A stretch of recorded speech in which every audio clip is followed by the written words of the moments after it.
Bonjour à tous et bienvenue pour cet épisode numéro 332 du Basket Lab, le laboratoire du jeu. Et aujourd'hui, c'est l'heure des previews, puisqu'on entame aujourd'hui les previews de la conférence Ouest, cette fois-ci avec Baptiste du NBA Dreamcast Show, que vous connaissez bien entendu.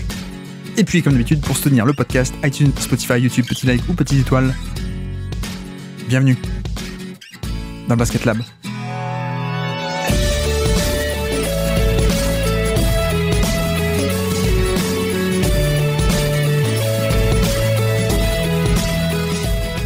Et donc, on se retrouve pour nos previews. Ça y est, enfin, elles sont là, même si vous savez qu'on a un format un peu particulier de previews sur le Basket Lab. Et aujourd'hui, c'est un grand habitué qui nous rejoint, puisqu'aujourd'hui, nous rejoint pour faire ses previews quelqu'un qui a l'impression que ses parents sont en train de divorcer quand il voit Dante DiVincenzo s'engueuler avec les Knicks. C'est Baptiste. Comment ça va, Baptiste ? Salut Guillaume, salut tout le monde. Bah écoute, ça va très bien. Je suis aussi un peu officiellement, du coup, le backup officiel d'Antoine Demag, puisque après l'avoir remplacé, du coup, sur la All Kobe Team, ou je sais plus comment on avait appelé ça. Je le remplace remplace aussi sur les previews. Mais ça va très bien. Et toi ? Oui, c'était c'était quoi ? C'était la team du All-Star Game, la All-24, la Kobe Lab team, je crois. Donc les 24 meilleurs pour le All-Star Game. T'avais pris sa place, d'une année à l'autre. Effectivement, on embrasse Antoine Demag. Non, mais pour DiVincenzo, là, je sais pas ce que t'en penses, mais ça confirme un peu les rumeurs. On a vu qu'il s'était un peu embrouillé avec les Knicks, notamment avec Rick Brunson, la mafia un peu Brunson new-yorkaise. Ça confirme un peu les rumeurs comme quoi, après l'échange, il était sorti qu'il n'était pas si mécontent que ça, ou qu'il était, le côté Villanova-Knicks, il n'était pas emballé. Ça a l'air de confirmer ça un peu, en tout cas. Oui, après il y a des bruits un peu dans toutes les directions, j'ai envie de dire, il a démenti après, etc. Parce qu'il y avait eu aussi, tu sais, en tirant des lancers francs, il aurait parlé à Thibodeau, il aurait dit voilà ce qui se passe quand on me donne les clés de l'équipe ou un truc comme ça. Et après il a dit non, mais c'était pas exactement ça, etc. Donc je sais pas, mais oui, en effet, après d'un certain point de vue, on peut le comprendre que il avait fait une telle saison et être relégué sur le banc, c'est pas forcément le plus gratifiant, je pense. Donc on était sûr qu'il parlait à Thibodeau ou pas sur ce lancer franc ? Non, je sais pas. je pense, mais est-ce qu'on est sûr ? À qui il pourrait parler d'autre ? Peut-être il parlait à Jericho Sims, hein, tu vois. Ouais, peut-être. Peut-être, bon. C'est peut-être lui qui dirige l'équipe en secret, hein, Jericho Sims. Mais, non, bref. Donc voilà pour Baptiste, vous connaissez, fan des Knicks évidemment, c'est pour ça que je dis ça, bien entendu. Et puis Baptiste du NBA Dreamcast Show. Que se passe-t-il sur le Dreamcast Show actuellement ? Que se passe-t-il ? Bah, il se passe qu'on prépare la saison. On fait des vidéos. Là, il y en a une qui est sortie au moment où on tourne sur Jalen Williams. Peut-être qu'on reparlera de Jalen Williams aujourd'hui, mais voilà, un peu des scootings. Il y a aussi des vidéos un peu plus tactiques. Il y a de la vidéo sur la WNBA, sur les finales. Azad les couvre. Et puis, il y aura peut-être, on essaiera peut-être faire un peu des previews aussi un peu différentes, mais peut-être un live, etc. Voilà. Donc, je sais pas encore la date, donc je préfère pas trop m'avancer. Mais voilà, il y a pas mal de contenu un peu divers et variés, si ça vous intéresse, sur la chaîne YouTube. Alors, le preview sur le Basket Lab, format un peu particulier parce que bon, moi je suis pas très fan des previews, hein. Pour le coup, je préfère, tu vois, d'ailleurs c'est ce qu'on a fait, je préfère parler pendant un mois des reviews de ce qui s'est passé pour de vrai plutôt que faire des previews où on peut parler de trucs un peu imaginaires, quoi, pour le coup. Donc on n'est pas très fort pour deviner ce qui va se passer, mais ce que je trouve plus intéressant, plutôt que de dire il va se passer ça, c'est plutôt d'essayer de délimiter quel est un peu le champ des possibles. Et donc c'est un peu ça notre format pour les previews. Donc aujourd'hui on fait la conférence Ouest, et donc le but du jeu, c'est aujourd'hui on prend les 15 équipes petit à petit, même si certaines ça va être plus rapide que d'autres, mais un peu délimiter le champ des possibles. Voilà, pas dire il va se passer ça, mais il peut se passer à peu près ça, et surtout mettre en lumière un peu le point de bascule de chaque équipe NBA pour cette saison. Et donc très très simplement, pour chaque équipe, la preview en 3 points, le point de bascule majeur selon toi, selon moi, quel est un peu le truc qui peut déterminer la saison ou pas, ou un facteur clé en tout cas, et puis ensuite l'éventail de possibilités, donc le scénario pessimiste et le scénario optimiste, on va dire, dans des évaluations un peu réalistes, hein, parce que évidemment, tu vois par exemple Memphis l'an dernier qui se sont retrouvés dernier de conf ou pas loin. Bon, c'est une blessure qui sort de nulle part, blessure de ton franchise player, bon voilà, tu peux rien, quoi. On reste un peu dans le champ des possibles, on va pas dire pour chaque équipe, tiens, le scénario pessimiste, c'est c'était 14e de conf parce que Jokic est blessé, parce que Kawhi est blessé, quoi, que ça arrive souvent, ou parce que Luka Doncic est blessé, voilà, on reste dans le champ des possibles. Est-ce que ce format te va, Baptiste ? Eh bien écoute, c'est le format que j'ai préparé. Donc, donc ça me va. Donc Ça tombe bien. Ça tombe bien, ouais. Ça tombe bien. Ça tombe bien, ça tombe bien. Eh bien, on peut y aller directement. Alors, comme dit, on va essayer d'aller un peu vite sur certaines équipes. Est-ce que tu as des équipes de tanking où même le scénario optimiste, c'est y a rien à en tirer? Alors, des équipes sûres de tanking, je pense que j'en ai deux, où je les vois vraiment pas accrochées de play-in. Et après, on va dire, j'en ai une, je peux la voir un peu monter plus haut, et une où je peux voir un scénario où ça descend dans les profondeurs de l'Ouest et ça finit un peu en tanking, mais du coup, mes deux sûrs, ce serait le Jazz et les Blazers. Ok, bon alors on peut évacuer d'ailleurs Portland d'abord si tu veux bien. Point de bascule, est-ce qu'on en a un ou même pas forcément? Ouais, moi j'en ai. En fait, bah du coup la question c'est qu'est-ce qui pourrait les faire un peu sortir d'une équipe de tanking. Et bah c'est vrai que moi j'ai un peu deux scénarios. C'est un auquel je crois pas trop, c'est si Scoot Anderson devient un excellent joueur dès son année 2 et que du coup t'as un peu un créateur offensif de très très haut niveau et ça te permet de construire une équipe un peu autour de ça, mais je pense qu'il faut encore un peu de temps avec Scoot Anderson. Je pense qu'il part de trop loin en fait, tout simplement. Et du coup, celui que j'ai retenu pour moi, c'était plutôt est-ce que tu peux devenir une bonne défense? Parce que mine de rien, il y a pas mal de joueurs défensivement intéressants, je trouve, avec Deni Avdija, avec Jerami Grant, avec aussi l'arrivée du coup de Donovan Clingan qui est un avant tout un protecteur de cercle. Donc ouais, moi j'avais pris un peu ça finalement, un peu la défense. Une espèce de viabilité, au moins par la défense, un tout petit peu, quoi, grosso modo. C'est ça. Je t'avoue que moi, le point de bascule que j'avais mis, j'avais mis enchère. Voilà. À quel point est-ce qu'on va réussir à faire monter les enchères? Parce que pour moi, les Blazers, c'est typiquement une équipe où il y a plein de bons joueurs. D'ailleurs, c'est pour ça que l'an dernier, dans les previews, pour moi, j'avais dit que c'était une équipe qui pouvait au moins aller titiller le play-in. Parce que comparé à d'autres équipes de tanking, bah, tu vois, il y avait quand même du Brogdon, du Ayton, il y avait de la compétence, quoi, du Ty Bull, du Robert Williams, du Jeremy Grant, des vrais joueurs NBA, quoi. On n'avait pas à faire une équipe totalement nulle, genre les Spurs ou des mecs comme ça. Le truc, c'est qu'on a bien compris qu'on n'était pas sur, on n'allait pas faire ça. Et avec les Blazers, en fait, on est sur une équipe qui est dans la vente, la revente en pièces détachées même, j'ai envie de dire. Donc, donc en fait, pour moi, le point de bascule, c'est à quel point est-ce que les autres équipes NBA vont avoir besoin de certains éléments, et à quel point les enchères vont pouvoir monter ou pas. Parce que j'imagine très très bien en fait tous ces joueurs compétents être échangés. Jeremy Grant, Robert Williams, s'il est sur pied, il peut être excellent ajout n'importe où. Voir des Andre Ayton ou des mecs comme ça, tu vois. Même il paraît que Anthony Simmons, même s'il est assez jeune, il a encore 25 ans je crois à peine, mais apparemment il pourrait aussi être échangé. Donc voilà, je pense que pour moi le point de bascule c'est est-ce qu'on liquide tout, on arrive à tout liquider, ou est-ce qu'on reste un peu, est-ce qu'on fait un full tanking? Mais bon, sur l'éventail des possibilités, on est d'accord qu'a priori, on n'est même pas sur le play-in, où toi, tu pensais que ça pouvait arriver. Non, moi j'ai beaucoup de mal à imaginer aussi parce que je pense que l'objectif du coup c'est un peu plus de développer le talent qu'il y a, et donc oui ça recoupe un peu avec ton scénario où finalement on va essayer de faire place aux jeunes et donc utiliser non pas les joueurs compétents pour être une équipe compétente, mais on va utiliser ces joueurs pour tirer le plus d'assets possible. Je pense en tout cas. C'est le scénario que je vois le plus arriver à Portland cette année. Et puis je trouve que t'as quand même une limite de coaching quoi qu'il arrive en fait, malheureusement. Alors peut-être que je me trompe, peut-être que c'était juste du tanking l'année dernière et que le playbook de Chauncey Billups c'est bien plus important. Mais voilà, on n'est pas sur tu vois un coach peut-être comme au Jazz, comme Will Hardy, qui peut arriver à vraiment magnifier les individualités, quoi. Ouais. Non, mais en effet, en plus, tu vois, je parlais des enchères, de à quel point est-ce qu'on arrive à revendre. Ce sera intéressant de revendre parce que t'as quand même pas mal de jeux intéressants. Donc Clingan, Scoot Anderson, Avdija qui vient d'arriver, plein de mecs comme ça. Il y a aussi Ryan Rupert, qui va être en deuxième année. Chris Murray aussi, qui était drafté en 2023. Du coup, Shaedon Sharpe aussi, qui va être en troisième année. Donc, ce serait bien un peu de faire un peu de la place pour ces jeunes-là, mais on est d'accord. Et puis, alors, le Jazz, on peut enchaîner sur le Jazz, si tu veux bien. Toi, tu les avais aussi en tanking pur et dur, on va en parler. Quel était un peu ton point de bascule pour le Utah Jazz 2025? C'était finalement, est-ce que le management veut tanker ou pas? Ouais. C'était un peu ça, mon point de bascule. J'avais pareil, j'avais aussi les velléités de la franchise, parce qu'on ne sait jamais avec eux. Exactement, parce que en fait, ça fait 2 saisons qui font à peu près la même saison où on voit que, mine de rien, Will Hardy, Lauri Markkanen, Colin Sexton, même Walker Kessler, c'est quand même des joueurs d'un certain niveau et d'un certain calibre NBA.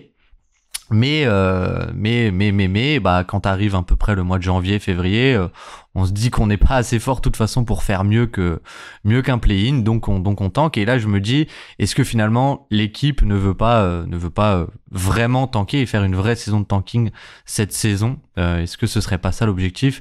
Et un peu plutôt que de continuer, c'est un peu entre deux où on est compétent une demi-saison et incompétent une demi-saison. Est-ce que ce serait pas la saison parfaite aussi, vu qu'il y a très peu d'équipes incompétentes à l'Ouest et une grosse classe de draft annoncée? Alors après, c'est dans assez longtemps, il y a encore une saison NCAA à jouer, mais est-ce que ce serait pas l'année parfaite aussi pour tanker, d'un certain point de vue? Et c'est vrai que là aussi, peut-être la différence, je trouve, avec les autres années, c'est que t'as, un peu comme les Blazers, mais t'as pas mal de jeunes finalement à développer et à faire jouer, alors que les autres années, bon bah tu vois, il y a 2 ans t'avais pas forcément de jeunes à faire jouer, donc bah tu faisais jouer tes meilleurs joueurs et puis voilà quoi, et puis il y avait pas trop de choix. Là t'as un peu plus le choix de t'orienter vers plus de jeunesse ou de choses comme ça quoi. Ouais, il y avait un côté, il y a 2 ans, voire même un peu l'an dernier, où bah, tu venais de faire éclater le groupe d'avant, donc tu n'as pas encore recommencé à amasser plein de jeunes, parce que bah, voilà, tu venais d'échanger tes Mitchell et Gobert, et donc tu n'avais pas encore drafté plein de monde. Là, c'est vrai que ça commence à s'accumuler, mais je mets un peu pareil, le point de bascule pour moi, c'est les velléités de la franchise, parce que en plus, tu vois, ils ont prolongé Markkanen et qui devient inéchangeable sur toute l'année, toute la saison 2025, du coup. Donc, a priori, il va rester. On a ça d'un côté. On a aussi Will Hardy qui met en place un système un peu comme Mark Daigneault à l'époque. Mark Daigneault, OKC, ça joue bien depuis 2020, en fait, 2021 plutôt, pardon. Même si l'équipe faisait 15 victoires, mais ça jouait bien. C'est juste qu'à la fin, il n'y avait pas le talent pur, mais ça jouait bien. Il y avait un fond de jeu qui était développé. Il y a un peu pareil avec le Jazz. Et d'un côté, comme tu dis, vu qu'il y a un Cooper Flag cette année, et que la QV 2025 de draft, elle va être bien plus intéressante que la 2024 où c'était un peu osef quoi. Bon bah c'est peut-être l'année à tanker. De l'autre côté, on sait que ils font quand même toujours des débuts de saison compétents avec ce fond de jeu qui est proposé, etc. Il y a quand même 2-3 éléments intéressants. Alors Markkanen, on a du Colin Sexton, Walker Kessler pour la défense. Peut-être un jour on le fera jouer plus que 20 minutes ou des mecs comme ça. Et je me demande à quel point est-ce que le Jazz est... Alors, je sais pas, hein, mais en termes de velléité, tu vois, est-ce qu'ils vont pas nous faire un coup à on va chercher Brandon Ingram ou un truc comme ça, je sais pas, ou est-ce que juste on a prolongé Markkanen, juste pour qu'il soit pas en fin de contrat et qu'on puisse l'échanger contre beaucoup plus l'été prochain, plutôt qu'échanger seulement une année de contrat, ça aurait été moins cher sur le marché évidemment. Mais voilà, je pense qu'on a un peu pareil les velléités de la franchise en tant que point de bascule. Je sais pas, moi je pense pas les voir en play-in, notamment en termes d'objectifs, mais oui d'accord. Tiens, avançons, sur qui est-ce qu'on peut aller? Un cas intéressant, tiens, prenons les Spurs. Quel est pour toi le point de bascule des Spurs 2025?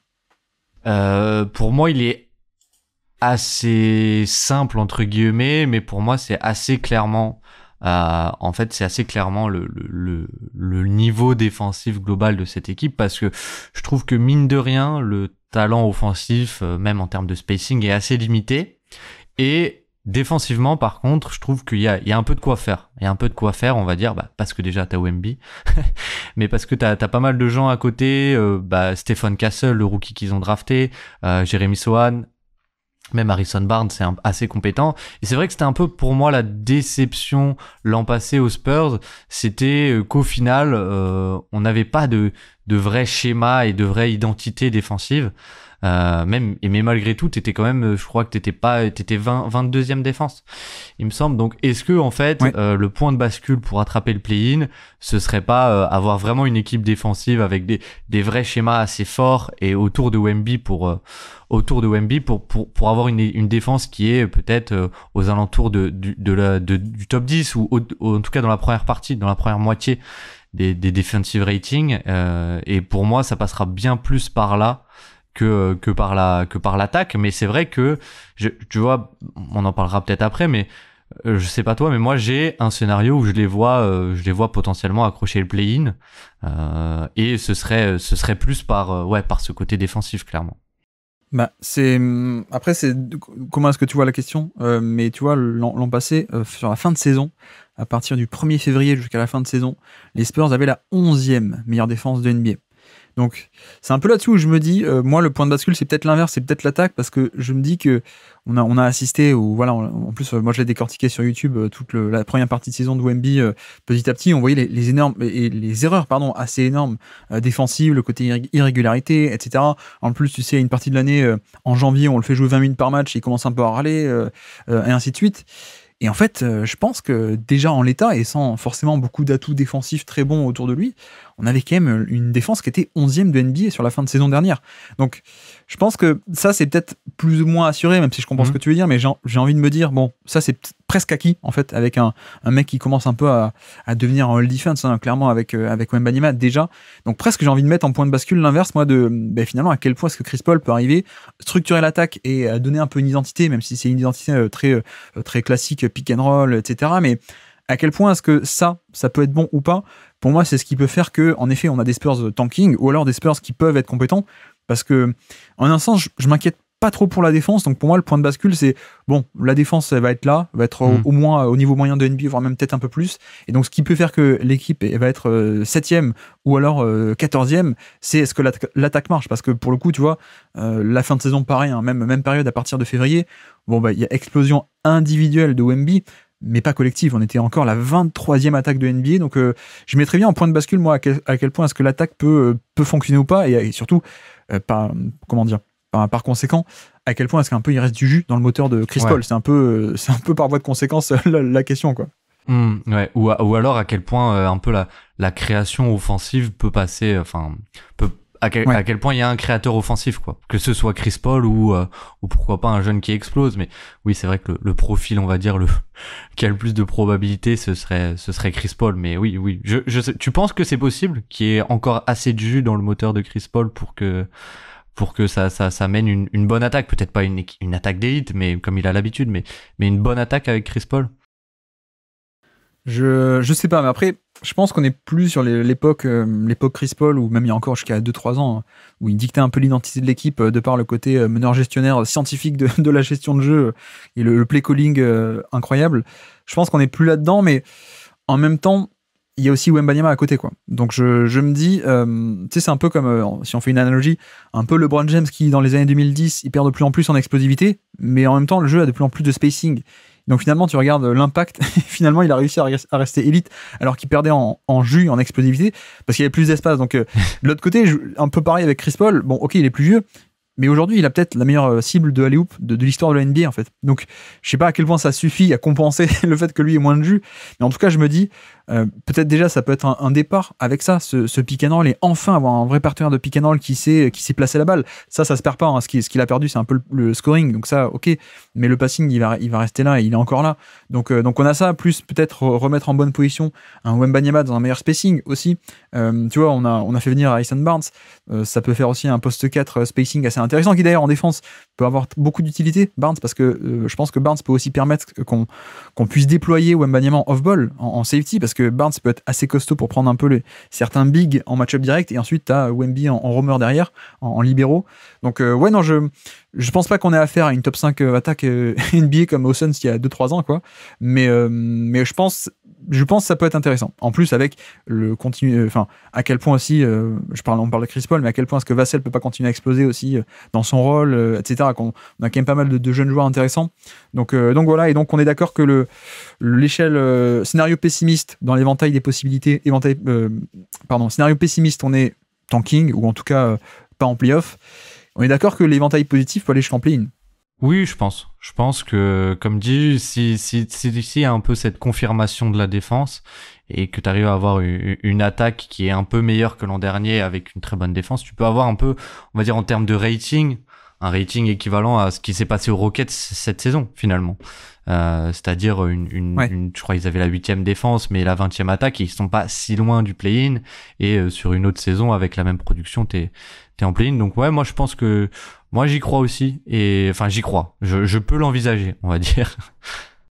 Je suis tenté de mettre une fourchette qui va top 6, tu vois. Je sais pas à quel point je me laisse avoir ou pas, mais il y a un aspect où, tu vois, le front office a fait des moves pour être compétitif. Ils sont allés chercher Barnes, ils sont allés chercher Chris Paul, et à quel point, en fait, on le sous-estime à chaque fois, mais à quel point il peut pas y avoir juste une explosion du joueur Wembanyama, quoi. Tu vois, de vraiment la prise de pouvoir, quoi. Et c'est, tu vois, c'est pas un élément qui se rajoute à l'équation, c'est juste peut-être un élément qui peut exploser en soi, qui est déjà là. Ouais. Je sais pas, alors on est vraiment scénario idéal, hein, mais tu vois, le Wembanyama de fin de saison qu'on a vu mars-avril, piqué dans l'inversé à foison, plus maintenant il va être envoyé en alley-oop avec Chris Paul, donc beaucoup de points faciles d'efficacité. Je suis presque tenté de dire que la fourchette haute peut aller gratter top 6, quoi. Tu vois, enfin, pas plus haut que top 6, hein, mais limite playoff direct, quoi. Je suis tenté, mais bon, c'est vraiment scénario idéal. Idéal, mais ok, ouais. voilà pour. Ouais, vraiment idéal. Voilà pour les Spurs. Tiens, les Rockets, justement, t'en parlais, restons dans le Texas. Quel est pour toi le point de bascule des Rockets 2025 déjà? Pour moi, le point de bascule, c'est un peu le fond de jeu offensif, et il y a, en fait, même plutôt au-delà de ça, je vais expliquer mon raisonnement. Mais on sait que du coup que la défense est déjà très bonne, et donc va pas y avoir de gros sauts là-dessus, encore que peut-être que ça va devenir une top 3 défense, et dans ce cas ça crée une bascule forcément. Il y a quand même Dylan Brooks, Baptiste, en termes de grands sauts, non? Oui. Ouais, oui. Mais du coup, il faut forcément que ça passe par de l'attaque qui progresse, pour moi, le point de bascule, clairement avec les Rockets. Et malgré tout, j'ai l'impression que Ime Udoka, on commence à connaître un peu ses systèmes offensifs, et il passe souvent par, en fait, j'ai aussi l'impression que c'était un peu ça l'année dernière déjà, mais par des créateurs offensifs individuellement très forts, plus que par du mouvement collectif. Et donc ma question, c'est plus, est-ce qu'il y a vraiment ce joueur dans l'effectif des Rockets qui peut être un créateur offensif de très très haut niveau, et est-ce qu'on va l'utiliser finalement, et donc un peu par qui va passer la création offensive. Et donc pour moi c'était un peu toute cette question autour de la création de jeu, vraiment chez ces Rockets, quoi. J'avais noté moi Amen Shepard, voilà. Donc je suis exactement là, comme toi. Là tu me prends par les sentiments, en fait, là.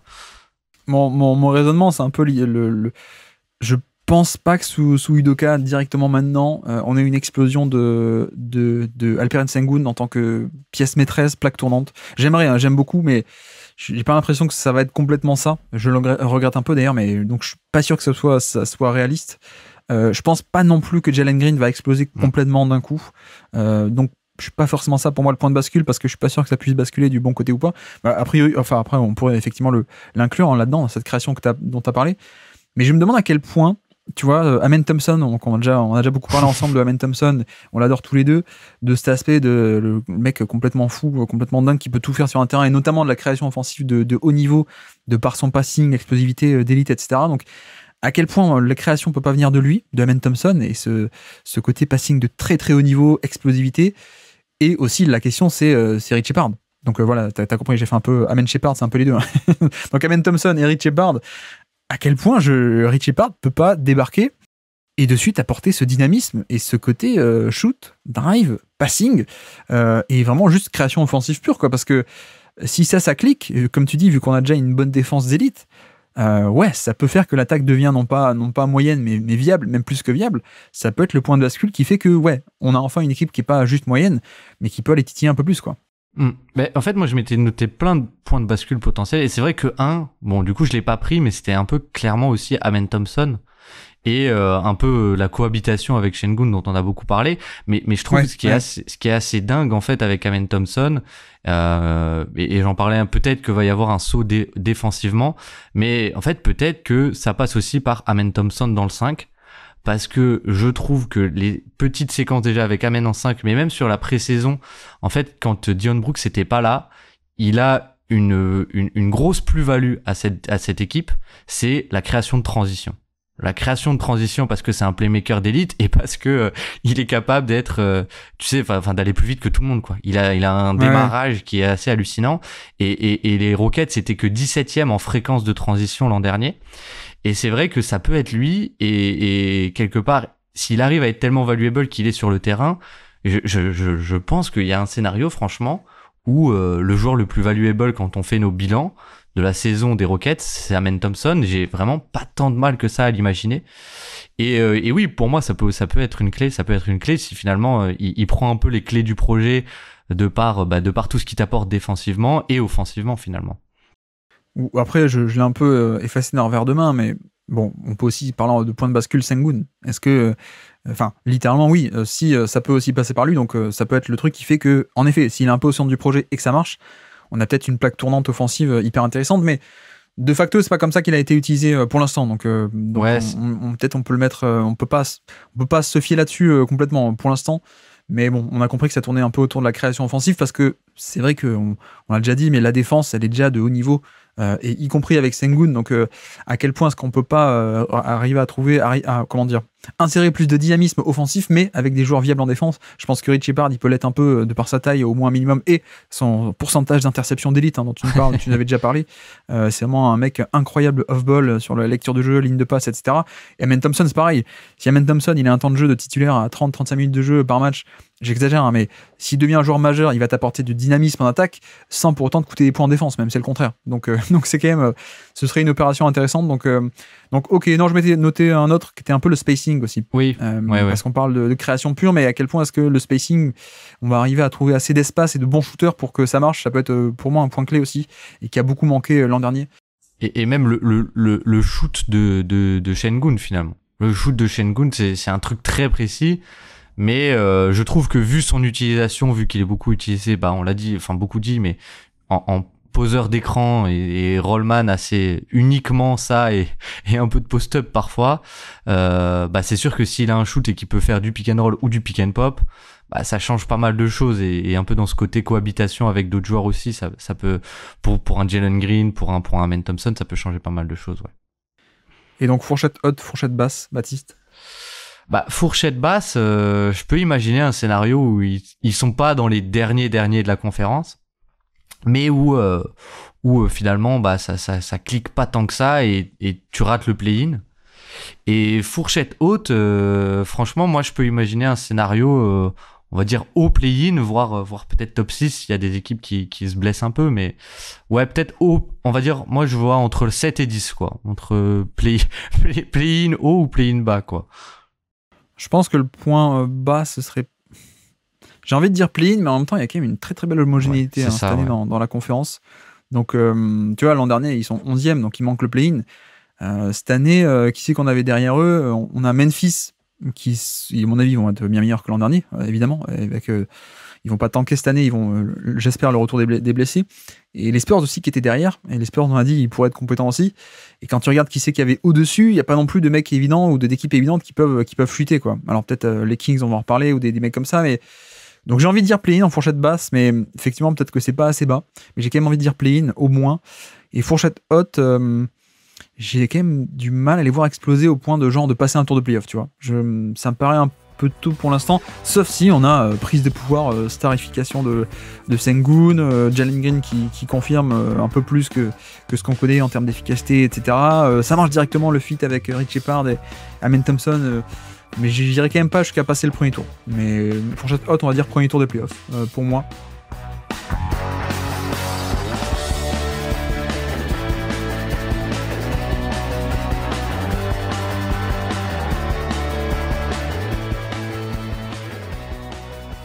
Ah tiens, on peut aller sur Memphis. Restons par là aussi. Memphis. Quel est le point de bascule pour toi des Memphis Grizzlies? Alors là, je me suis pas mal cassé la tête parce que je trouve que l'effectif est déjà assez cool finalement, beaucoup plus cool qu'il n'y paraît. Mais au final, je trouve que comparé au Memphis qui était très compétent donc avant la blessure de Ja, il y a quand même une différence. Il y a plusieurs différences majeures. Il y en a deux pour moi, c'est que déjà t'as un vrai joueur de post-up en théorie avec Zach Edey qui peut t'amener un peu d'alternance, mais c'est pas forcément celui-là sur lequel je suis allé. C'est plus la profondeur de banc qui est un peu moins impressionnante qu'à l'époque où c'était un peu une des forces de l'équipe. Et donc moi c'était un peu en fait c'était plus sur peut-être la saison régulière, mais un peu ce côté profondeur de banc, création du banc et supporting cast finalement, vraiment les role players plus que le 5 majeur qui me paraît assez compétent, ouais. Mais c'est un peu plus finalement sur le banc. Si on prend un peu les noms, il y a Luke Kennard qui est un joueur confirmé et Brandon Clark. Et le reste, c'est J.J. Jackson, on l'a vu que dans une équipe de tanking. Enfin non, il y a Santi Aldama aussi. Il y a Santi Aldama, pardon. Oui. Et à J.J. Jackson, il est blessé et on l'a vu que dans une équipe de tanking. Même Brandon Clark, qui revient d'une grosse blessure pour un joueur qui est très explosif, on verra.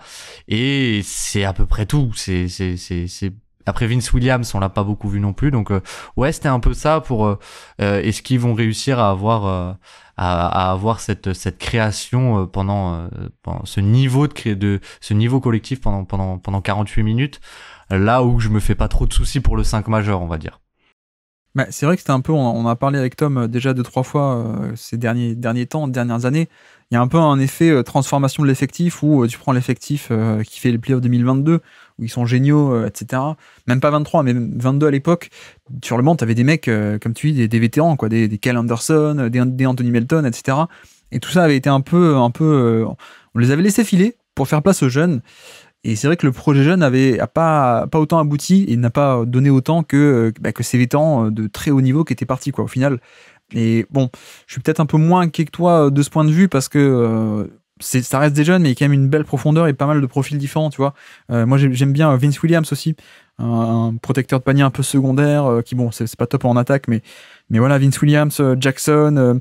Et puis, je me demande aussi à quel point est-ce qu'il n'y a pas un trade qui peut s'opérer quelque part. Alors, tu vois, il y a quelques contrats intéressants. Je pense que Memphis, ça pourrait être un candidat pour aller chercher quelqu'un. Alors, je sais pas qui, mais un espèce de joueur, tu vois, un Jeremy Grant. Alors, peut-être pas lui, mais un mec de ce calibre-là, un peu, qui viendrait se rajouter là-dedans. Mais non, moi, en point de bascule, j'avais un peu le spacing, justement. J'avais un peu le spacing parce que c'est un peu autant la création pure. Je pense qu'elle va être assurée par Ja Morant, on le connaît, qui est peut-être, je sais pas à quel point les gens ont oublié, parce que si tout le monde se met à dire qu'on a oublié que Memphis était bon, c'est que personne n'a oublié si tout le monde le dit, mais c'est juste qu'il s'était blessé en fait. Je pense pas qu'on ait oublié, mais on a cet aspect-là où Ja Morant c'est quand même un des meilleurs de NBA et on va le revoir, mais le problème c'est que ça a jamais été une attaque qui a été élite sur demi-terrain. Et c'était pas de la faute de Ja Morant, qui à mon avis est excellentissime, c'est le fait que le spacing a toujours été un peu limité. Et qu'on a vu, c'était un peu la leçon, même avant qu'il se blesse cette année, l'an dernier, je veux dire, Ja Morant, le spacing était un peu assuré par soit Desmond Bane tout seul, soit Desmond Bane plus un autre shooter, ou un Luke Kennard. Donc, je comprends totalement le fit avec Zach Edey, et je pense que le fit va être excellent et pas que sur post-up. C'est un peu, je pense, l'erreur de pas mal de mecs de draft qui pensaient que c'était qu'un mec de post-up. Hein. Pour le coup, c'est un mec qui va beaucoup être utile sur le jeu des possessions, le rebond offensif. C'est un mec qui défensivement, s'il est assez mobile et s'il est assez viable, ça permet de déployer Jaren Jackson off-ball parce que lui est capable de prendre le pivot, etc. etc. Il y a plein d'intérêts aussi. Je crois que j'ai entendu parler, on l'avait évoqué avec Hugues cet été, mais la pose d'écran aussi. C'est un très bon poseur d'écran quand il veut. Et donc pour Ja Morant, qui pour libérer des lignes de drive, ça va être parfait.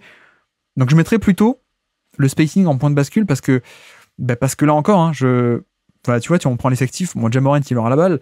Zach Edey, il va servir à plein de choses, post-up ou autre, mais c'est pas du spacing. Marcus Smart, bon, il prend les tirs, mais c'est pas du spacing. Jaren Jackson, il peut faire des bonnes saisons, mais on a compris que ça y est, bon, au bout de 5-6 ans de carrière, on a compris que c'est plutôt un shooter capable qu'un excellent team shooter NBA en termes de 3 points. Il a fait une saison à 40%, mais sinon, on est autour de la moyenne sur des bons volumes. Et qu'est-ce que j'oublie, c'est Desmond Bane, mais là encore, est-ce que le spacing ça peut être un seul mec? Je ne sais pas. Et en plus, l'autre bon shooter c'est Luke Kennard, mais qui avec ses 14 millions, je pense peut faire partie d'un échange ou être une pièce importante d'un échange. Donc voilà, je mettrai un peu ça en point de bascule parce que pour moi la défense peut être élite et la création en soi elle peut être élite, mais pour que la création soit optimisée et qu'elle marche, il faut qu'il y ait de l'espace en fait. Oui, clairement. Mais malgré tout, je trouve il y a un truc qui est assez intéressant avec Zach Edey que tu as en plus que tu n'avais pas avec Steven Adams, c'est que tu peux vraiment pas switcher sur les pick and roll. Ouais. C'est-à-dire que l'adversaire peut pas switcher, tu veux dire? Oui, la défense adverse ne peut pas switcher. Alors toi non plus, tu pourras pas switcher avec Zach Edey en défense. Oui. mais tu ne peux pas switcher sur Zach Edey parce que même sur des joueurs, enfin il fait plus de 2m20 il me semble, c'est vraiment un géant, donc et c'est sa force principale, c'est que c'est une machine à efficacité sur post-up, donc clairement je trouve que comparé à un Steven Adams il y a un peu une plus-value là-dessus, et puis même pour la seconde unit peut-être un peu stagger Ja Morant et Zach Edey pour avoir de la création un peu différente, mais c'est vrai aussi que ça sert pas à grand chose finalement si en fait tu peux faire des double teams à chaque fois sur Zach Edey. oui, et donc on en revient un peu à ce problème de spacing, quoi. Et donc, oui, c'est vrai qu'il y a finalement que un shooter qui est vraiment aguerri dans le 5 majeur, et peut-être que ça recoupe un peu aussi, mais bah peut-être que tu peux essayer des line-up avec d'autres gens, mais du coup il te faut une seconde unit aussi, enfin des role players qui sont compétents là-dedans. Et même sur le banc, il y a JJ Jackson qui pourrait avoir un profil intéressant, mais du coup qui est blessé, et Luke Kennard. Mais ouais, je vois c'est un peu moins naturel, on va dire. Bah ouais, c'est vrai que même sur le banc, hein, Brandon Clark, excellent élément, Brandon Clark, mais c'est plutôt un finisseur de pick and roll. Donc c'est pas lui qui va faire ton spacing. John Conchar, un connecteur hyper intelligent, mais il n'y a pas trop de shoot non plus. Santi Aldama, peut-être, on espère que ça se confirme. Après, ils ont drafté aussi quelques 3&D, tu sais, bah, notamment Jake Laravia. Ça peine un peu à confirmer depuis 2 ans, mais à la base, il avait été drafté un peu d'ailleurs un peu tard, un peu âgé, mais pour ce côté 3&D, bon, on espère que ça viendra. Mais voilà, pour moi, c'est un peu toujours ma crainte, parce que tu vois, au final, malgré tout ce qu'on peut dire de très bien sur Ja Morant, et je pense qu'en effet, c'est un excellent team créateur de jeu, bah, tu prends les attaques sur demi-terrain depuis 2021, 26e, 22e, et je dis pas celle de l'an passé parce qu'on s'en fiche, mais voilà, on est plutôt dernier tiers de la ligue, alors que t'as un créateur d'élite, quoi. Donc il y a toujours ce fameux jeu des possessions côté Memphis, avec on va essayer de gratter non pas essayer d'être plus efficace que l'autre, mais avoir plus de possessions, ou en tout cas des possessions plus rentables. Donc le rebond offensif, par exemple, sécuriser le rebond défensif, la transition, le jeu de transition, ils ont toujours été élite, hein, premier, deuxième, troisième, voilà, en 2021, 22, 23. Donc ça c'est ok, mais pour moi, j'ai toujours été un peu plus bas que la moyenne dans les grandes années de Memphis, parce qu'il y a spacing qui, pour moi, est un peu le truc qui traîne depuis quelques années et est toujours pas réglé. Donc voilà. Et donc, fourchette basse et fourchette haute, Baptiste, comment est-ce que tu imagines tout ça? Fourchette basse, je vais dire play-in. J'ai du mal à les voir pas faire le play-in. Et fourchette haute, selon la match-up, je suis d'accord qu'au final, il y a quand même en l'état, alors il y aura peut-être des trades, mais j'ai du mal à les voir favoris de la conférence ou aller en finale de conférence. Pour moi, c'est un peu deuxième tour de playoff, ou si parcours un peu ultra favorable, peut-être une finale de conférence au grand maximum, mais ouais, voilà, moi je les mettrais un peu comme ça, quoi. C'est peut-être un peu trop grand comme fourchette, je sais pas. Non, je suis assez d'accord. Je suis assez d'accord, je les vois pas du tout louper le play-in. Je pense qu'en termes de classement assez régulière, ça peut taper un top 4 de conf en saison. Je peux l'imaginer. Après, là où je serais plus bas pour les playoffs que pour la saison, c'est que je peux les imaginer top 3, grande saison. En plus, c'est une équipe jeune, c'est pas le genre d'équipe qui va tourner un peu. Voilà, on va pas y aller en saison régulière, on y va un peu train-train. Non, je pense pas. Je pense que c'est le genre d'équipe qui peut taper un gros score de saison. Mais ce manque de spacing, ça m'interroge un peu quand même. Donc j'ai du mal à le voir totalement transposé à haut niveau, sauf comme tu dis, parcours facile. Mais bon, on n'est pas là pour dire parcours facile ou blessure de l'un ou de l'autre. Oui. Mais ouais, je suis d'accord. Je suis d'accord pour certaines limites, à moins qu'on ait un trade, on verra ça. Mais ok. Et donc on peut avancer. Qu'est-ce qu'on n'a pas fait encore? Qu'est-ce qu'on n'a pas fait? Tiens, on peut aller sur les Sacramento Kings. Quel est pour toi le point de bascule des Sacramento Kings? Les Kings, c'est pas évident, parce que mine de rien, t'as quand même perdu Harrison Barnes, qui était un peu un de tes rares éléments défensivement qui pouvait avoir une certaine valeur. Et en fait, pour moi, je suis assez pessimiste du coup, un peu par défaut sur le côté défensif de l'équipe, qui était déjà pas terrible, même si l'année dernière ça va. Et du coup, en fait, pour moi, le seul moyen un peu de retrouver une équipe qui est refranchie un palier par rapport à l'année dernière, c'est de retrouver une attaque d'élite. C'est un peu ça, ouais, c'est un peu retrouver une attaque d'élite, et donc un peu la synergie entre forcément DeMar DeRozan, etc., De'Aaron Fox, Domantas Sabonis. Et donc, bon, c'est un sujet que j'ai essayé de pas toujours utiliser le même mot, mais c'est vrai que le spacing, il y a beaucoup d'équipes qui ont un peu cette question, en tout cas. Mais ouais, pour moi, c'est plus est-ce qu'on peut redevenir une attaque d'élite? Et c'est vrai que j'ai à titre personnel quelques réticences. Je trouve qu'on retombe un peu dans la conversation qu'on avait eue il y a 2 ans, donc avant leur fabuleuse année 2023. Je sais plus avec qui c'était, les prévus de l'Ouest, c'était peut-être N5 à l'époque, je sais plus. Mais moi je disais, la défense, on sait que ça va être cata. À quel point ça peut devenir une bonne équipe ou pas, c'est à quel point l'attaque va être fabuleuse. En l'occurrence, en 2023, ils avaient répondu en étant bah ouais, on est la meilleure équipe de NBA, donc oui, on est une très bonne équipe. Ça avait marché comme ça. Et je pense qu'on est de nouveau un peu dans ce scénario pour moi, dans le sens où je pense que la défense, encore une fois, bon, je pense que ça va pas aller gratter très haut de toute façon. Il y a un certain plafond, mais ce qui peut déterminer ce qui peut faire basculer dans le très bonne saison ou dans plutôt mauvaise ou plutôt pas satisfaisante, c'est l'attaque. Et donc en particulier, le point que j'avais, c'était la fréquence de tir au panier. Oui. Parce que c'est vraiment un truc qui s'était effondré et on l'a déjà expliqué 1000 fois, excusez-moi si je me répète, mais il y a un aspect où l'attaque des Kings c'était le mouvement en 2023 qui avait beaucoup surpris, et donc quel a été l'ajustement 2024, c'est que on coupe totalement l'accès au panier avec des rotations, des pré-rotations, et on vient boucher l'espace au panier, ce qui fait que voilà, tout ce qui était cut facile dans le dos avec le mouvement dans le périmètre et ça c'était plus disponible. Et donc, une fois que tu as bouché la raquette, t'avais plus personne, t'avais plus de mecs de score un peu implacables pour passer malgré l'obstacle, à la fois Sabonis, mais aussi De'Aaron Fox. Et même au-delà des cas individuels, tout le monde, toute l'équipe, la fréquence de tir au panier et l'efficacité au panier, c'est complètement effondré comparé à l'année d'avant où ils étaient premiers d'NBA quasiment. Donc, je vais un peu remettre ça en point de bascule, c'est à quel point on va de nouveau être capable de faire marcher l'attaque. Et donc, l'attaque passe aussi par cette capacité à générer des bons tirs au panier, ce qu'on a perdu en 2024, ce qu'on avait en 2023. Je me pose un peu la question de à quel point on peut le retrouver, et voilà, tu vois, 2024 on a le ajustement des défenses en face, à quel point on peut pas avoir le contre-move du contre-move avec Mike Brown cette année. Ça peut un peu, je pense, déterminer pas mal de choses, parce que sans ça va rester une attaque qui va un peu ronronner comme d'habitude, enfin comme l'an dernier, et la défense, je vois pas trop ça basculer en élite, surtout avec l'ajout de DeRozan et avec Sabonis en pivot. Donc ouais, pour moi le point de bascule, à quel point on peut aller au panier, quoi. Ouais, clairement, mais ce que je me dis, c'est aussi un peu que toutes ces défenses sont un peu calées quand même sur la série face aux Warriors, où Sabonis était très peu respecté, on va dire, et complètement lâché, et les Warriors avaient un peu fait ce qui s'est passé toute la saison dernière, de au final on bouche la raquette, et les backdoors, etc., on va complètement les annuler. Donc quelque part, moi, je suis assez... c'est pour ça que je te rejoins un peu là-dessus. Mais d'un autre côté, je suis aussi un peu pessimiste, parce que je vois pas comment ça pourrait arriver de re-augmenter cette fréquence au panier. Ouais. Parce que pour moi, t'as trop de limites structurelles de spacing entre DeRozan, Sabonis, et même Davion Mitchell joue plus, mais Keon Ellis, etc. C'est pas des joueurs qui sont très respectés au shoot. T'as enlevé Harrison Barnes pour mettre DeMar DeRozan. Alors DeMar DeRozan a des qualités qu'Harrison Barnes n'a pas, la création individuelle, même c'est un meilleur driver, donc peut-être que là-dessus il peut un peu faire bouger le curseur, mais mine de rien, je trouve qu'il y a un peu ce truc où il y a pas de move qui va dans le sens de cette fréquence va augmenter à nouveau, à moins que ça passe par vraiment un nouveau style de jeu, on va dire un peu plus classique, et de la création individuelle de DeMar DeRozan, plutôt que par des passes et du backdoor, quoi. Plus par du drive, quoi.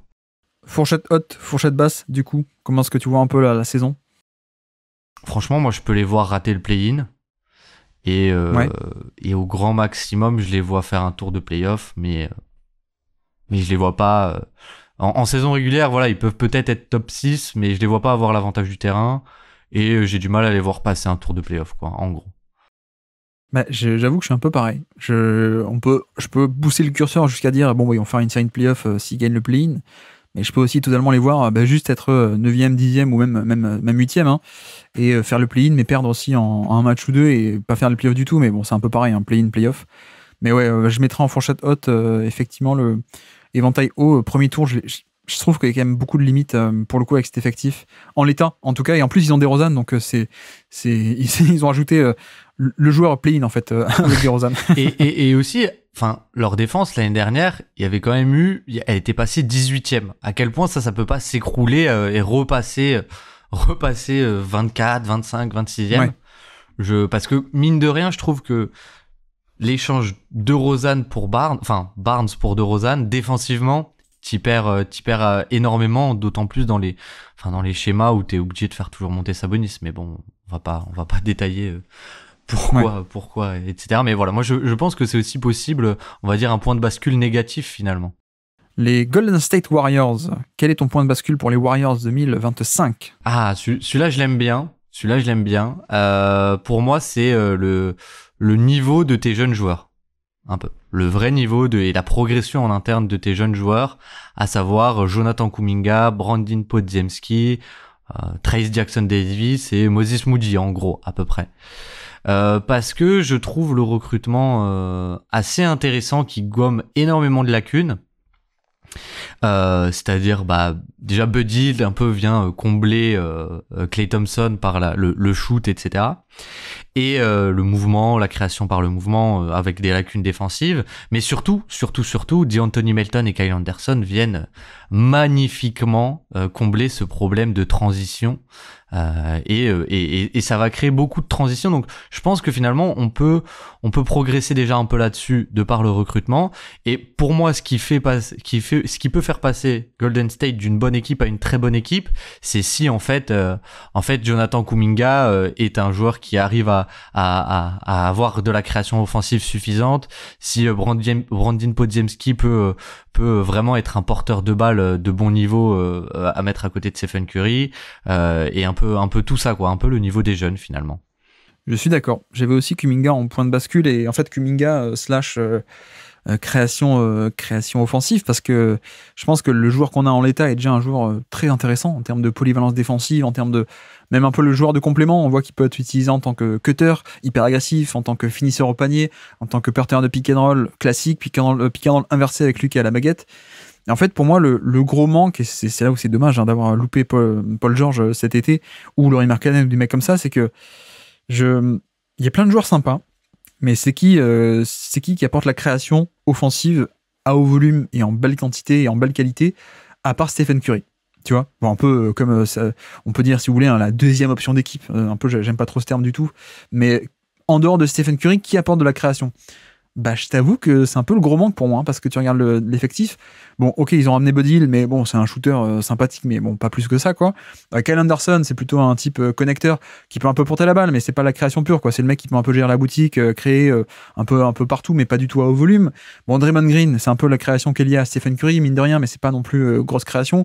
Wiggins, on le veut pas dans ce rôle-là. En tout cas, moi, je ne le veux pas dans ce rôle-là. Je pense que Wiggins ne sera jamais aussi bon qu'en 3&D, un peu de luxe, hein, grosso modo. Mais je l'imagine pas être à l'initiation de l'attaque sur un gros volume.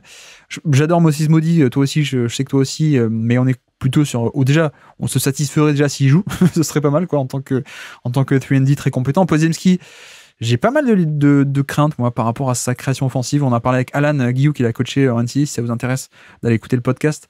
Mais je suis quand même un peu plus réticent sur sa création. Donc en fait, le point de bascule pour moi, c'est l'attaque, à quel point il y a de la création, et le seul qui reste, c'est Kuminga, en fait. Donc pour moi, c'est le point de bascule. Est-ce qu'il reste un peu en l'état, le joueur très intéressant, mais on va dire défenseur, finisseur, et un peu créateur, mais créateur assez tertiaire, on va dire, ou est-ce qu'il peut vraiment émerger, genre 25-28% d'usage, un gros rôle avec beaucoup de points, beaucoup de création, beaucoup de création de passing, je veux dire, lui à la baguette. C'est un peu, pour moi, tout va tourner un peu autour de lui, parce que dans les faits, il n'y a personne d'autre, quoi. Oui, clairement, c'est un peu le désigné pour cette tâche. Mais je pense que c'est pour ça que moi, j'exclus pas non plus. J'inclurais Podziemski un peu là-dedans, dans le sens où je pense que ça peut être peut-être pas un créateur pour lui qui a des 25, 26, 27% d'usage, mais moi, ce que j'aime beaucoup, en fait, c'est son passing. Et je me dis que ça peut être un bon créateur collectif. Finalement, un bon créateur de jeu collectif. Ouais. Et mine de rien, comme t'as dit, on a pas mal de finisseurs qui sont assez intéressants. Et par exemple Kuminga, Wiggins, même Moody, des joueurs comme ça, même Trayce Jackson-Davis. Et peut-être que ce qui manque aussi, c'est un peu, tu peux avoir une marque répartie et un joueur qui est plus le passeur entre guillemets et le créateur de jeu sur pick and roll avec Stephen Curry, et ça peut être un peu Podziemski dans un certain rôle, et finalement ça fait un bon équilibre en fait, cette création qui est répartie entre Curry, Kuminga et Podziemski. Et donc ouais, pour moi c'est un peu les deux qui peuvent faire bouger le curseur plus ou moins haut. Oui, parce qu'on l'a pas dit, mais la défense était quand même pas mal, hein, sur la deuxième partie d'année, avec le line-up Kuminga et Draymond Green en raquette défensive, c'était pas mal du tout, mais l'attaque coincée. Et donc, fourchette haute, fourchette basse, Baptiste? Fourchette basse, je les vois... Alors, bon, évidemment, s'il y a une blessure de Stephen Curry, oui, mais je les vois pas rater le play-in. Je les vois pas trop rater le play-in. Et un peu... fourchette haute, j'ai un peu du mal à définir. Je pense que je peux les voir passer un tour, voire peut-être 2, mais voilà. Peut-être pas plus, quoi. Peut-être pas plus. Un peu à la Memphis, finalement. Un peu le même éventail que Memphis, je trouve. Ouais, je suis d'accord. Je peux imaginer un scénario assez idéal où Kuminga explose offensivement, comme on a dit, et on a une équipe largement compétente qui va gratter, passer un tour de playoff. Mais je dirais quand même pas beaucoup plus que ça parce qu'il y a quand même des limitations en termes de matos, quoi, au final. Donc le bon match-up, tu peux passer le premier tour. Après ouais, enfin, je suis un peu comme toi. Donc voilà pour les Warriors.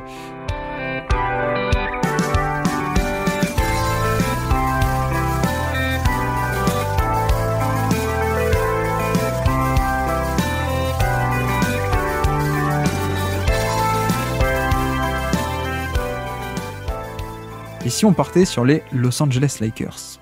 Quel est ton point de bascule pour les Lakers 2025? Mon point de bascule pour les Lakers, il a pas été évident. Ça, c'est une équipe qui m'a un peu embêté. Mais finalement, c'est un peu, est-ce qu'il peut y avoir, alors, je sais pas à quel point je me fais avoir par la hype de tout ce qui se dit, mais à quel point il peut y avoir un step-up offensif et un changement d'identité offensivement, quelque part. Chez ces Lakers, c'est une création un peu plus répartie, parce que c'est vrai que LeBron, on a commencé aussi à le voir, mine de rien, l'année dernière, c'est que c'est un joueur qui est toujours qui est toujours dans des standards qui sont hallucinants, mais qui est un peu moins créateur, on va dire, répétition et haut volume de pick and roll, etc. Et donc finalement, et on l'a vu aussi beaucoup plus en catch and shoot, on l'a vu avec des systèmes pour avoir plus de catch and shoot. Et donc, est-ce que cette saison, on peut avoir une création offensive qui est un peu plus répartie et un peu moins prévisible, entre guillemets, mais un peu un changement d'identité offensive qui peut faire un peu décoller l'attaque des Lakers. Avec plus de Austin Reeves, plus de mouvements, des choses comme ça. Et je dis ça un peu aussi parce qu'on a vu même plein de gens dire regardez, les Lakers ont une nouvelle attaque sur la pré-saison, du pick and roll inversé, etc. Alors à quel point c'est parce qu'ils aimaient pas juste Darvin Ham qui faisait quand même certaines choses intéressantes, je ne sais pas, mais donc voilà, pour moi c'était, est-ce qu'il peut avoir un changement d'identité offensive aux Lakers finalement? Ouais. Oui, Darvin Ham faisait quelques trucs intéressants. Et là, on est dans la période Redick, donc on verra à quel point Redick est fort. C'est toujours la question, hein, c'est un peu le point d'interrogation parce qu'il a aucun passif. Il a jamais bossé, il s'est jamais préparé à faire ce métier. Il a jamais été assistant, il a jamais eu d'équipe, donc on sait pas quoi. C'est mystère total. On verra ça, mais bon, l'an dernier, tu vois, il s'est 12e en attaque. Ouais. Et 16e en défense. Ouais. Et au final, c'était une équipe moyenne, quoi, dans la moyenne, finalement.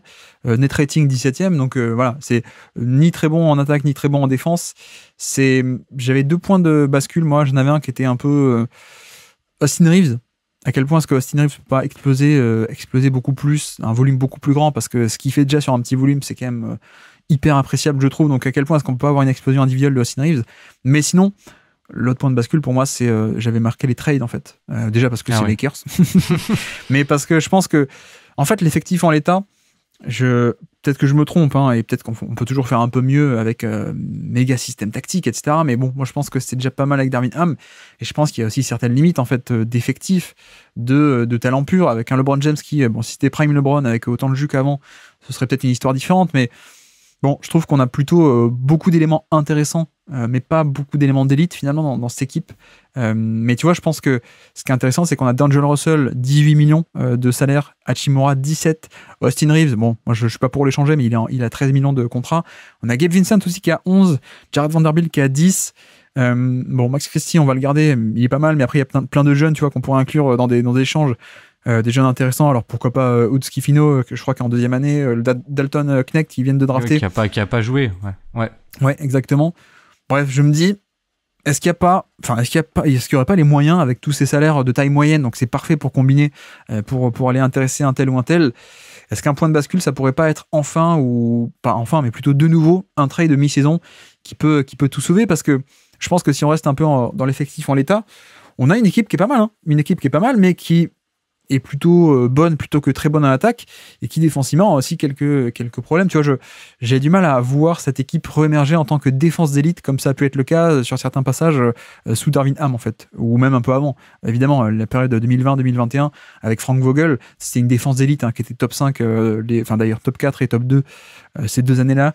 Mais je me demande s'il n'y a pas un trade qui va sortir de nulle part avec les Lakers comme d'habitude en fait.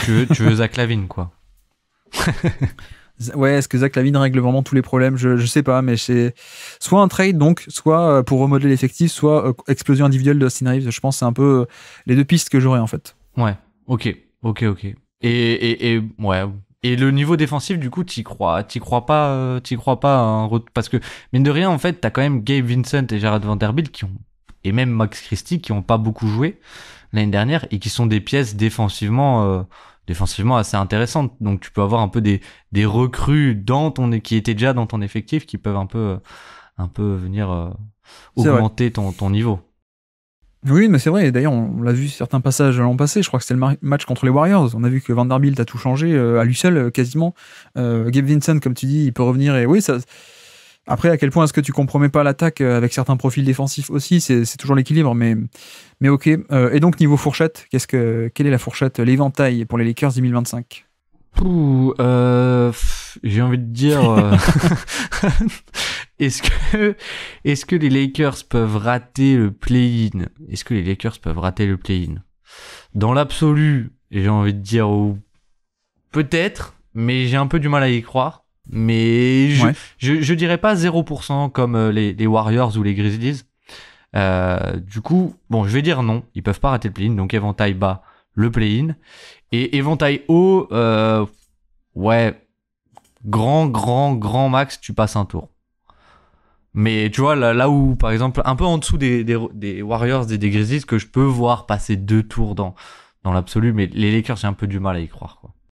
Ouais, je suis un peu d'accord, sauf si on a une équipe totalement transformée, évidemment, en mi-saison, mais on la connaît pas encore, cette équipe-là. Mais je sais pas, et en même temps, voilà, je pense qu'en un sens, et paradoxalement, les Lakers 23-24 ont peut-être été un peu sous-estimés. Bon, ils sont tombés contre Denver en 2024, tu vois, par exemple, mais bon, il n'y a rien à faire.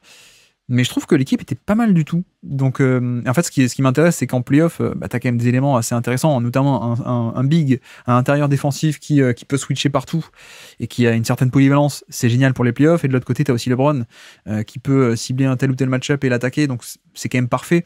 Donc, je pense qu'il y a des éléments qui font que, un peu en 2020, comme en 2023, tu vois, t'as le tableau qui s'ouvre de la bonne manière. Toi, t'arrives en forme avec un trade qui s'est fait à mi-saison. Est-ce que ce serait choquant? Peut-être pas. Est-ce que ce serait étonnant? Oui. Mais je peux imaginer un scénario très très optimiste où avec le bon trade, il y a tout qui s'ouvre et t'as encore 2 mecs parfaits pour les playoffs, donc pourquoi pas passer un tour ou 2. Mais sinon, je te rejoins. Ok, très bien. Eh bien, on peut avancer si tu veux bien. Passons, tiens, on peut faire les New Orleans Pelicans. Qu'est-ce qu'on pense des Pelicans? Quel est ton point de bascule pour les Pelicans 2025?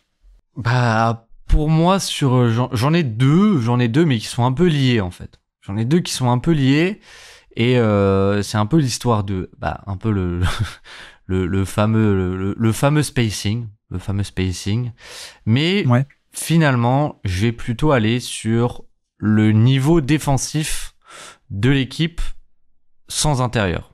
Sans vrai big man type Valanciunas ou qui ils ont dans l'effectif, ils ont Yves Missy parce que ce qui est sorti aussi, c'est que Herb Jones va jouer les minutes en fait en 5 entre guillemets, mais donc en fait on va avoir des équipes des line-up ultra flexibles défensivement. Et pourquoi? Pour justement essayer d'avoir plus de spacing en attaque pour Zion. Enfin ça me semble assez évident. Ouais. Et donc ça peut marcher en attaque, j'ai pas trop de mal à y croire parce que bon, mine de rien, Herb Jones, je pense peut-être pas un shooter à plus de 40%, mais je pense que c'est un vrai, un bon shooter, on va dire, qui peut être au-dessus de la moyenne, etc.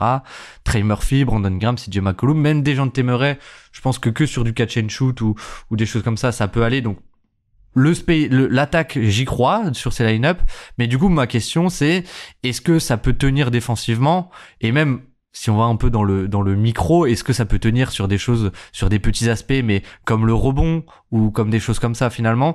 Voilà, c'est un peu ça ma crainte, c'est est-ce que vraiment ces line-up, on va dire en five out ou en tout cas avec 4 joueurs extérieurs et Zion, est-ce que ça peut marcher défensivement?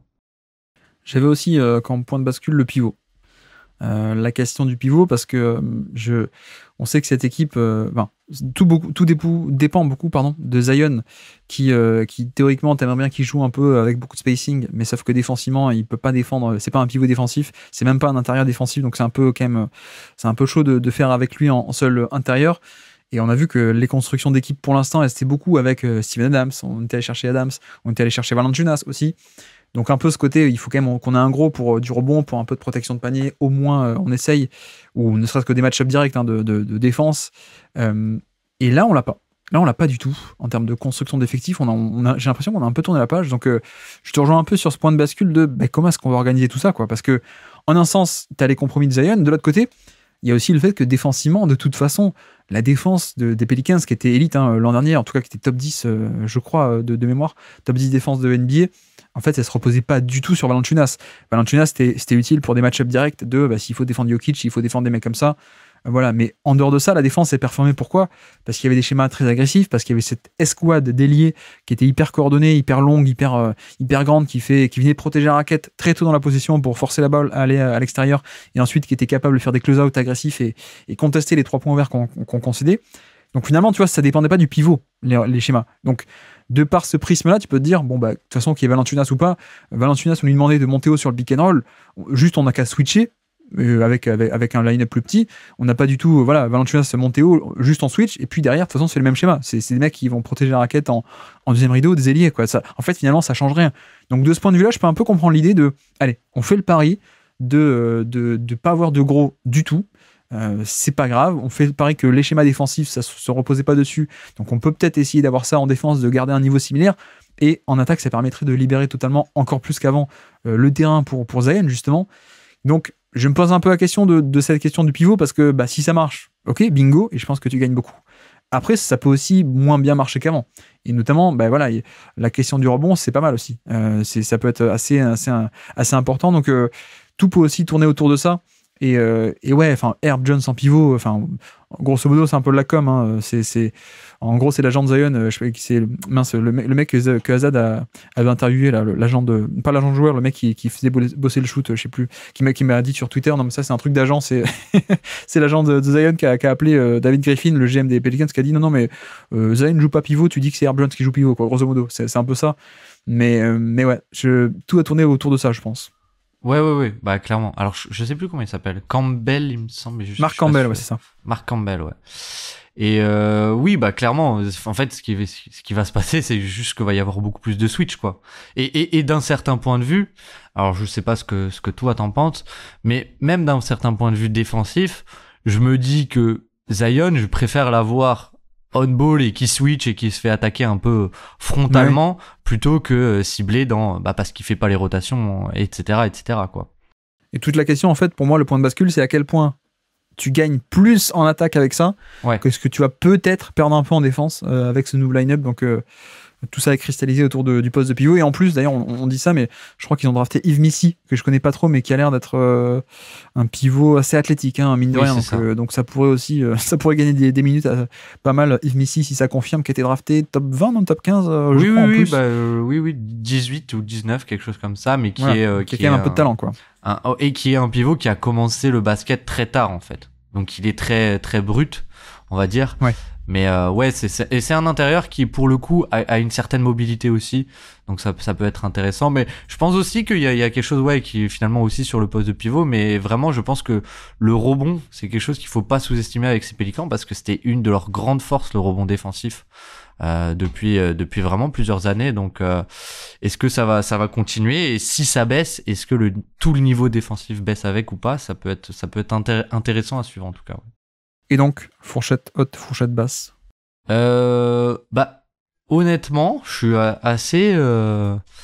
assez optimiste. Ouais, je les vois pas rater le play-in non plus, je pense. Et fourchette haute, je peux les voir. Franchement, si finalement ce line-up tient bien, je trouve que ça peut vraiment débloquer quelque chose offensivement, pour le coup, avec ces Pélicans qui étaient 13e attaque. Donc tu peux avoir potentiellement une équipe qui est top 10 et un très bon net rating. Donc je peux les voir passer un tour assez. Je peux les voir passer un tour, ouais. Est-ce que je peux les voir passer 2 tours? Peut-être un peu plus de mal. Parce que mine de rien, t'as quand même offensivement, je suis pas. T'as quand même une certaine limitation de spacing, même, quand même.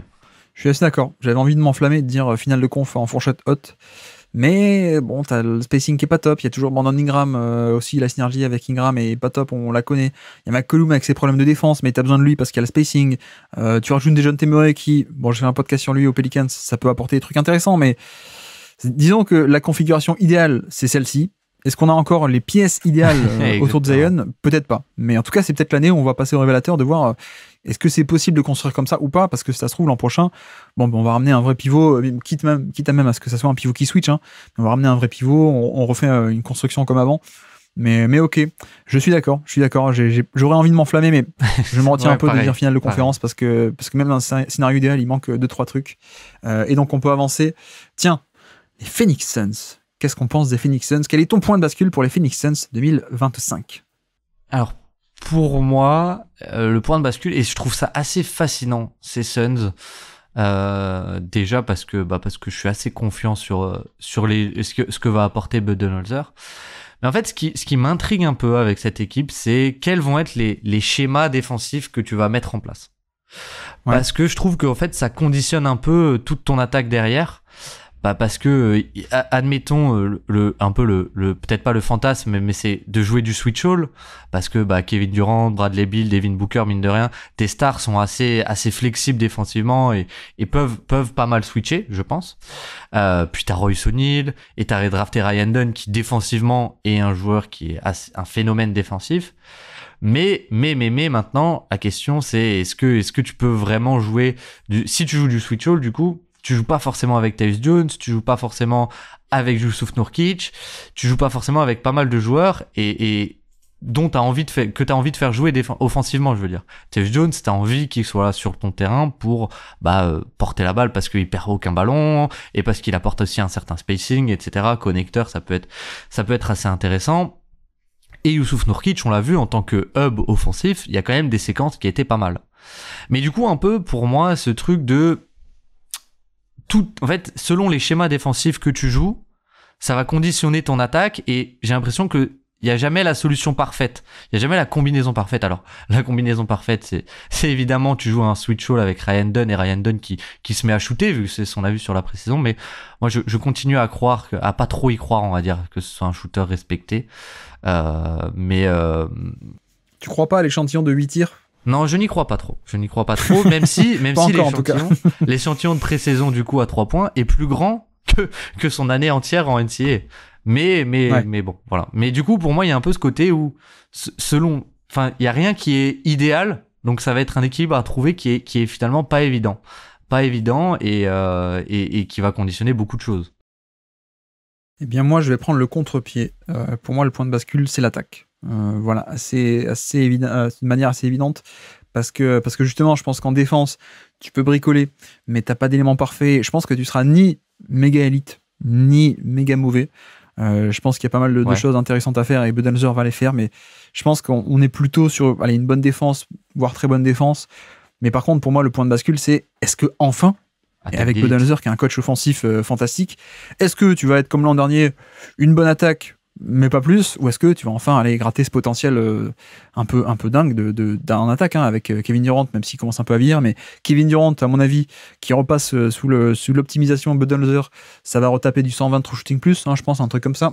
Non mais Kevin Durant, Devin Booker, Bradley Beal, avec un coach offensif comme Budenholzer, qui va peut-être faire shooter à 3 points Nurkic, ou qui va peut-être même mettre des line-up très, très offensifs.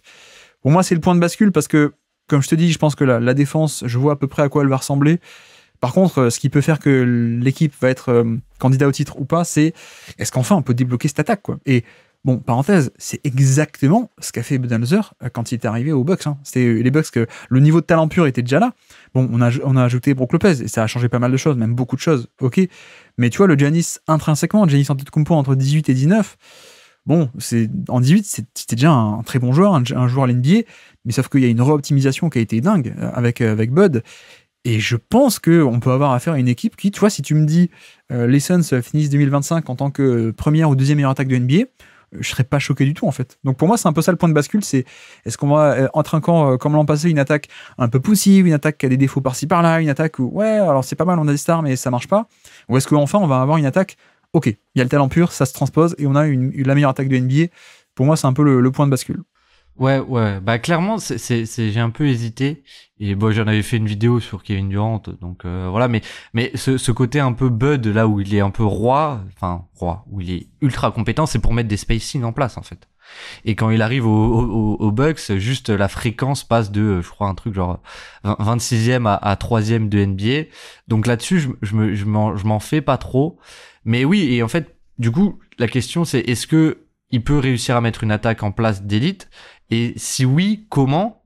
Et du coup, comment c'était un peu les deux choses allaient ensemble, mais du coup, ça va être quoi les schémas défensifs qui, je sais pas à quel point c'est l'attaque qui va dicter ce que tu fais en défense et tu dis, ok, bon, je mets tout sur l'attaque et la défense, on verra. Ou alors, est-ce qu'on dit, ok, on essaye d'avoir des trucs défensifs, mais du coup, quitte à compromettre un peu l'attaque. De toute façon, c'est le basket, hein, c'est, quel va être le curseur choisi? Est-ce que ça va être full attaque ou équilibré, etc. Ça va être intéressant. Mais je pense que sur la répartition de tirs de ces Suns, c'est intéressant. Hein. Ils sont à peu près très bons dans toutes les zones du terrain, mais ce qui leur faisait défaut, c'était finalement la localisation de ces tirs. Où est-ce que l'équipe prenait ses tirs? Parce qu'elle prenait très peu de 3 points et très peu de tirs au cercle, en gros pour caricaturer. Ouais. Et c'est vrai que là-dessus, avec Budenholzer, je m'en fais pas trop. Je suis d'accord. Et donc fourchette haute, fourchette basse, Baptiste. Je pense que c'est la première équipe que je peux voir aller en finale de conférence sans trop de soucis. Et fourchette basse, on va dire, c'est finalement, en fait, je les vois pas être moins bons que l'an dernier où ils ont eu beaucoup de blessures et où l'équipe était un peu moins bonne. Mais du coup, je les vois, on va dire, fourchette basse. Premier match de play-in, c'est-à-dire 7-8, et fourchette haute, franchement, je vois un scénario comme t'as décrit où c'est finalement une attaque d'élite et où tu fais un très bon score, un top 4 de conférence et tu peux aller jusqu'en finale de conf. Ouais. Je le vois, je le dis et je le pense. Fourchette basse, je vais mettre top 6 moi. Top 6, je les vois pas être dans le play-in. Je sens la grosse année. Désolé les fans des Suns, du coup. Mais c'est mort. Et parce que je me trompe tout le temps. Non, fourchette haute, je mettrais même finale NBA, moi. Assez facilement, même. Alors, on parle pas de réaliste, hein, mais vraiment, finale NBA, ouais, je pense que c'est dans le scénario idéal de si tout clique et tout va bien, on est dans ce type de scénario, ouais. Oui, je réfléchissais quand, oui, mais ils peuvent gagner la finale de conférence, oui. Oui, je pense, je suis d'accord. Oui, après, une fois que t'es en finale NBA, en fait. Oui. Bon, bah, ça, voilà. Mais pour moi, c'est des candidats au titre. Hein. Il y a on peut le formuler comme ça. Scénario idéal, c'est candidat au titre assez clairement pour moi.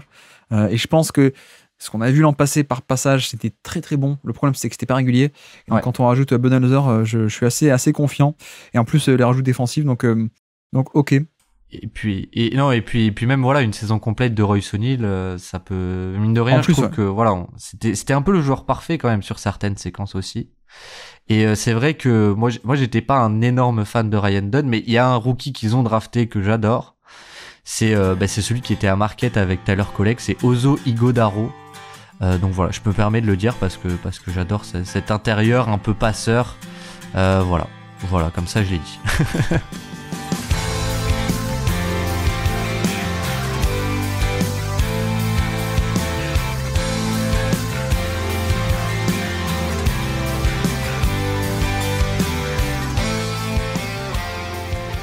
Tiens.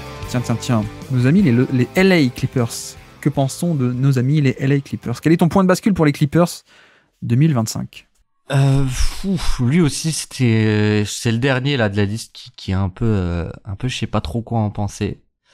Peut-être qu'il va être un peu décevant mon point de bascule, mais clairement en fait, je trouve que le recrutement défensif est assez intéressant chez ces Clippers. Ouais. Le recrutement défensif est assez intéressant. Finalement, ma question, c'est est-ce que l'attaque va pouvoir être à assez bon niveau? Et même, en fait, même plus que ça, c'est est-ce que Kawhi Leonard va jouer suffisamment de matchs pour avoir, ou même va être en état pour assumer, on va dire, un volume, on va dire, tout au long de l'année. Et permettre à cette équipe d'avoir un niveau offensif suffisant. Donc, comme tous les ans, le point de bascule, c'est les blessures, en fait. Voilà, c'est pour ça que c'est un peu décevant. C'est un peu décevant, mais je trouve que là, cette année, encore plus que les autres années, ou en tout cas plus pessimiste que les autres années, je pense que ouais, vu que t'as moins de créateurs offensifs, vu que t'as plus Paul George, Ouais. même en un sens, Westbrook était pas forcément très utile avec Harden, c'est vrai, mais t'as plus non plus Westbrook.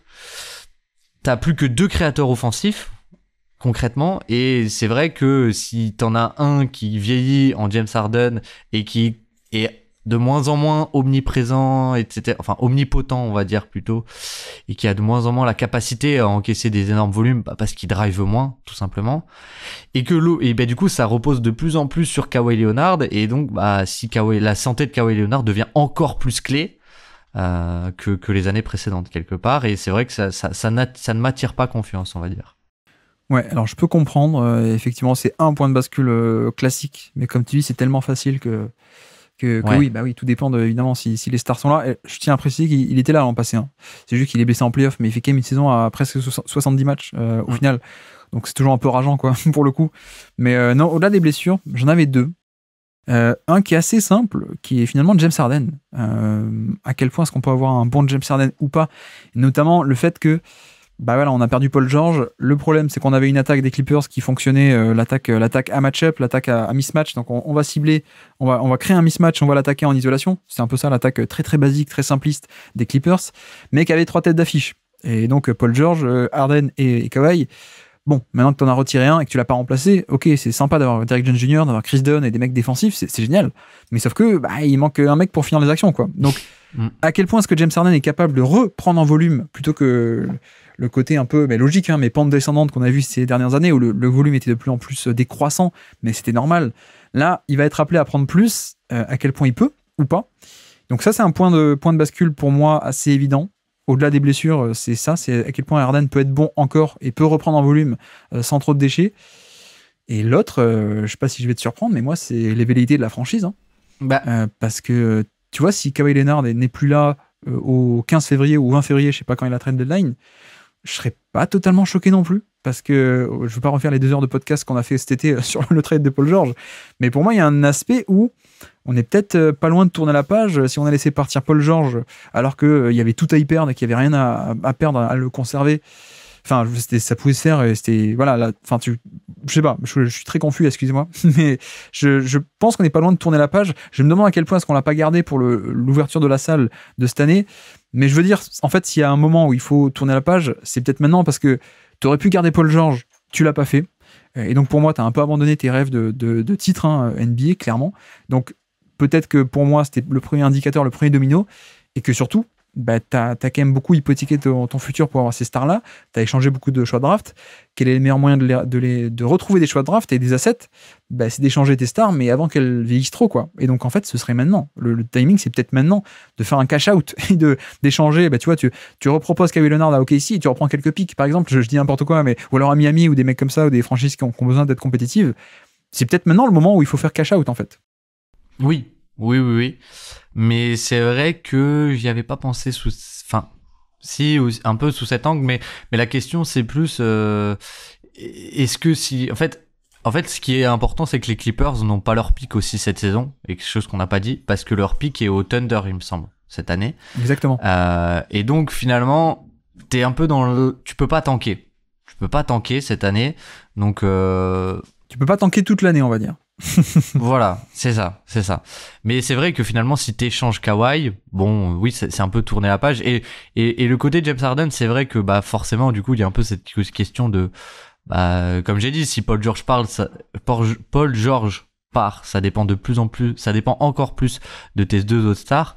Mais c'est vrai que moi, Harden, en fait, j'ai un peu du mal à le voir reprendre énormément d'usage.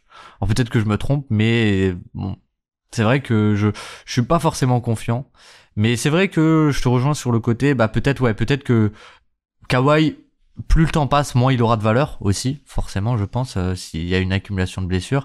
Et donc c'est peut-être cette saison, c'est peut-être maintenant qu'il faut peut-être le faire jouer, le rendre tout beau pendant la première partie de saison pour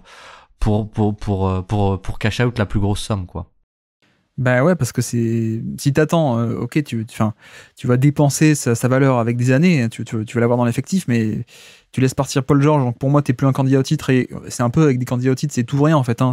À quoi ça sert de jouer le milieu de tableau avec cet effectif-là?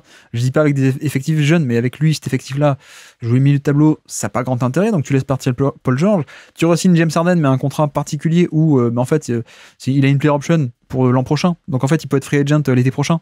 Donc, ça m'inspire pas confiance à ce côté. On te re-signe pour 2 ans, mais en fait, cette fois qu'à le contrôle l'an prochain, tu peux être free agent l'été prochain. Tu vois, pour moi, il y a pas mal d'indices comme ça. Et je me dis, c'est peut-être maintenant, quoi. Tu regardes les contrats qui sont signés, pareil, c'est que du court terme, c'est que des ajouts un peu court terme. C'est Nico Batum, c'est Chris Dunn, c'est Derrick Jones Jr. Je me pose la question. Je serais peut-être un peu surpris, mais je serais pas non plus choqué si on faisait un peu tout péter, et en tout cas qu'on échangeait un peu, qu'on ait un peu échangé Kawhi cette année pour un méga pactole, pour se refaire un peu. Alors peut-être pas pour un pic pour cette année, mais t'arrives à obtenir 2-3 bons jeunes, t'arrives à obtenir 15, non peut-être pas 15, mais 5 futurs choix de draft. Je dis n'importe quoi, mais c'est pas inenvisageable pour moi. Donc voilà, velléité ou James Harden pour les 2 points de bascule. Vas-y, je t'en prie. Et parce que du coup là on est sur des points de bascule assez pessimistes.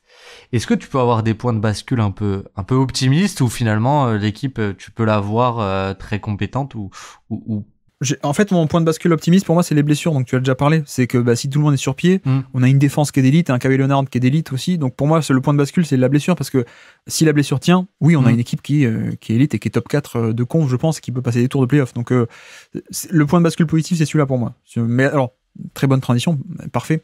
Allons vers la fourchette, l'éventail des possibilités. Baptiste, comment est-ce qu'on imagine tout ça? Moi, franchement, comme tu dis, je peux les voir aussi, mine de rien, si le début de saison se passe mal, etc.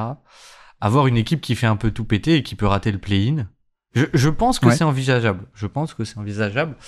Maintenant, c'est vrai que, en fait, du coup, c'est un peu ma plus grosse fourchette, hein. C'est un peu ma plus grosse fourchette, parce que, parce que ça peut, mine de rien, après, je trouve que l'équipe a quand même si on prend que le sportif et que on dit, ok, bon, finalement, ça marche pas mal, jusqu'où ça peut aller, je trouve que ton recrutement a un problème majeur, et la perte de Paul George aussi, c'est ton spacing, finalement.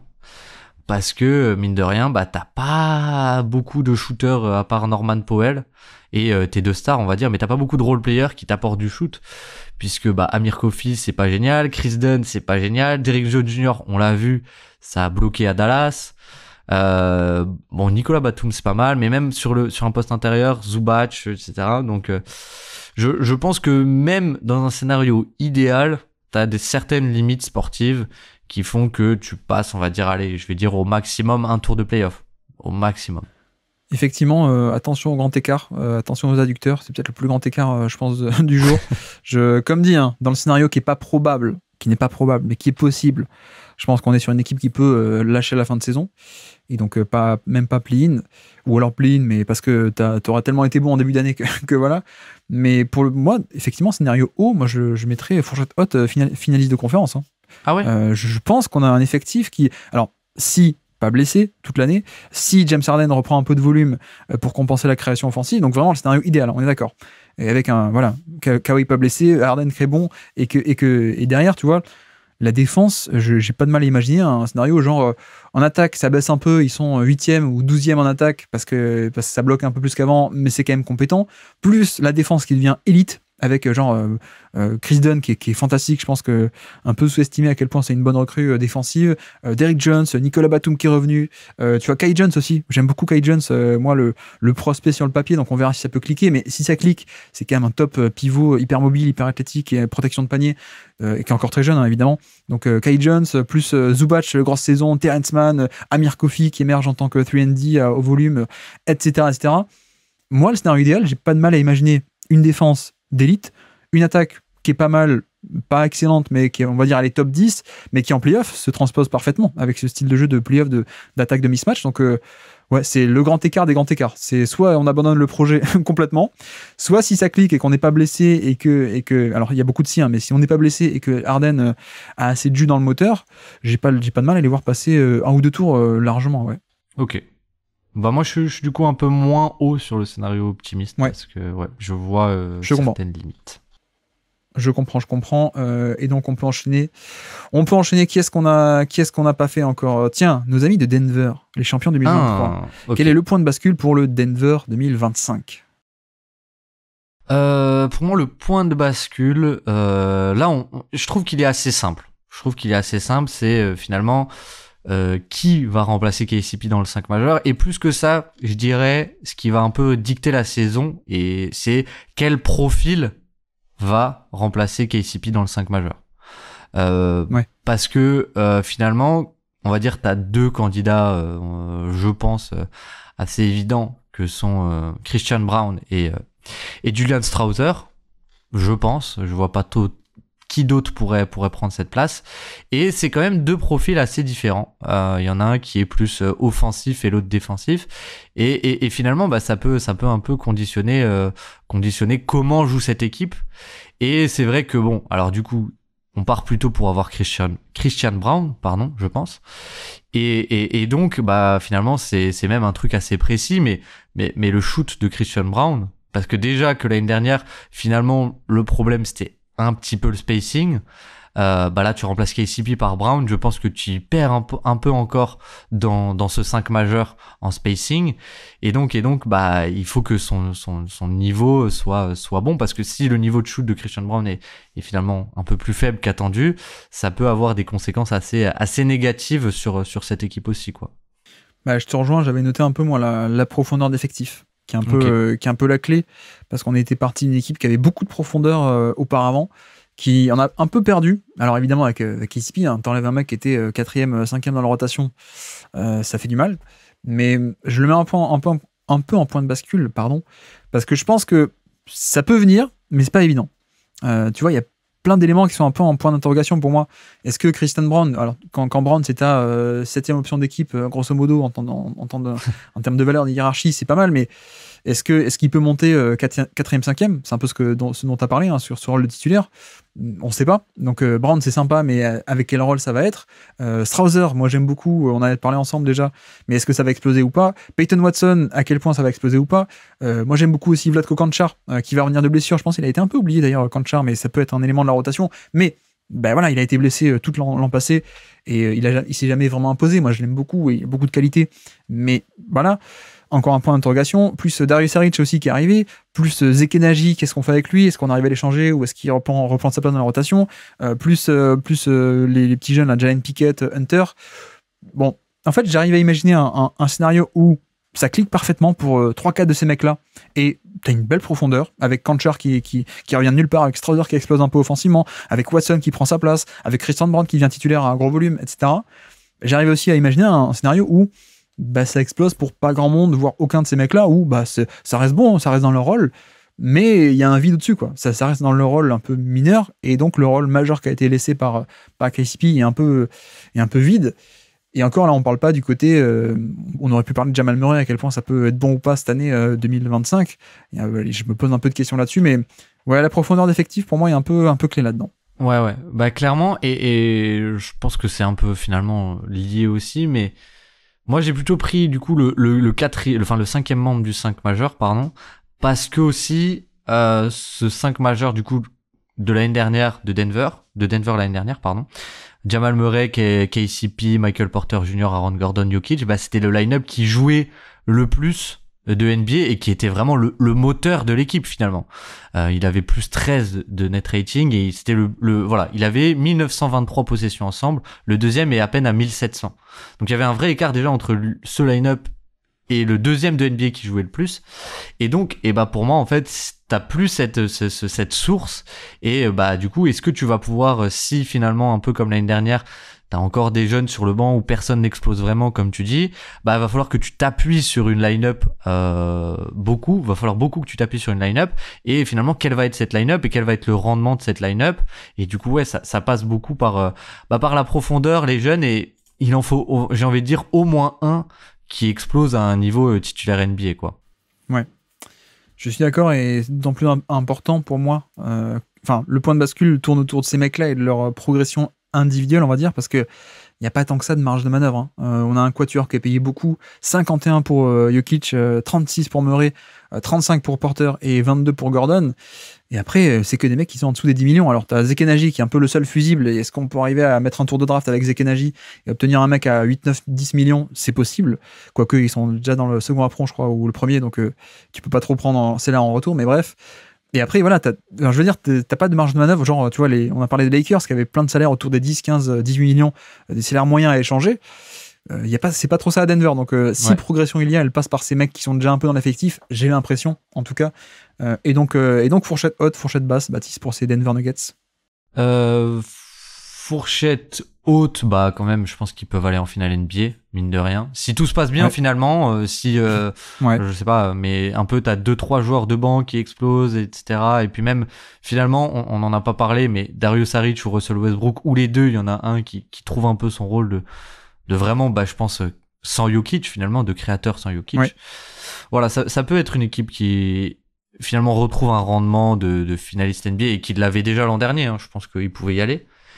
Et par contre, scénario pessimiste, du coup je le vois un peu plus bas que l'an dernier aussi, et donc je peux les voir, on va dire ils vont au moins aller en play-off direct. Je les vois pas trop faire le play-in. De toute façon, quand t'as Jokic, t'as forcément une équipe qui va en play-off direct, je pense, et même peut-être aller au maximum 5e, mais qui est pas loin d'avoir l'avantage du terrain. Je pense aussi assez facilement. T'as quand même ton quatuor fort.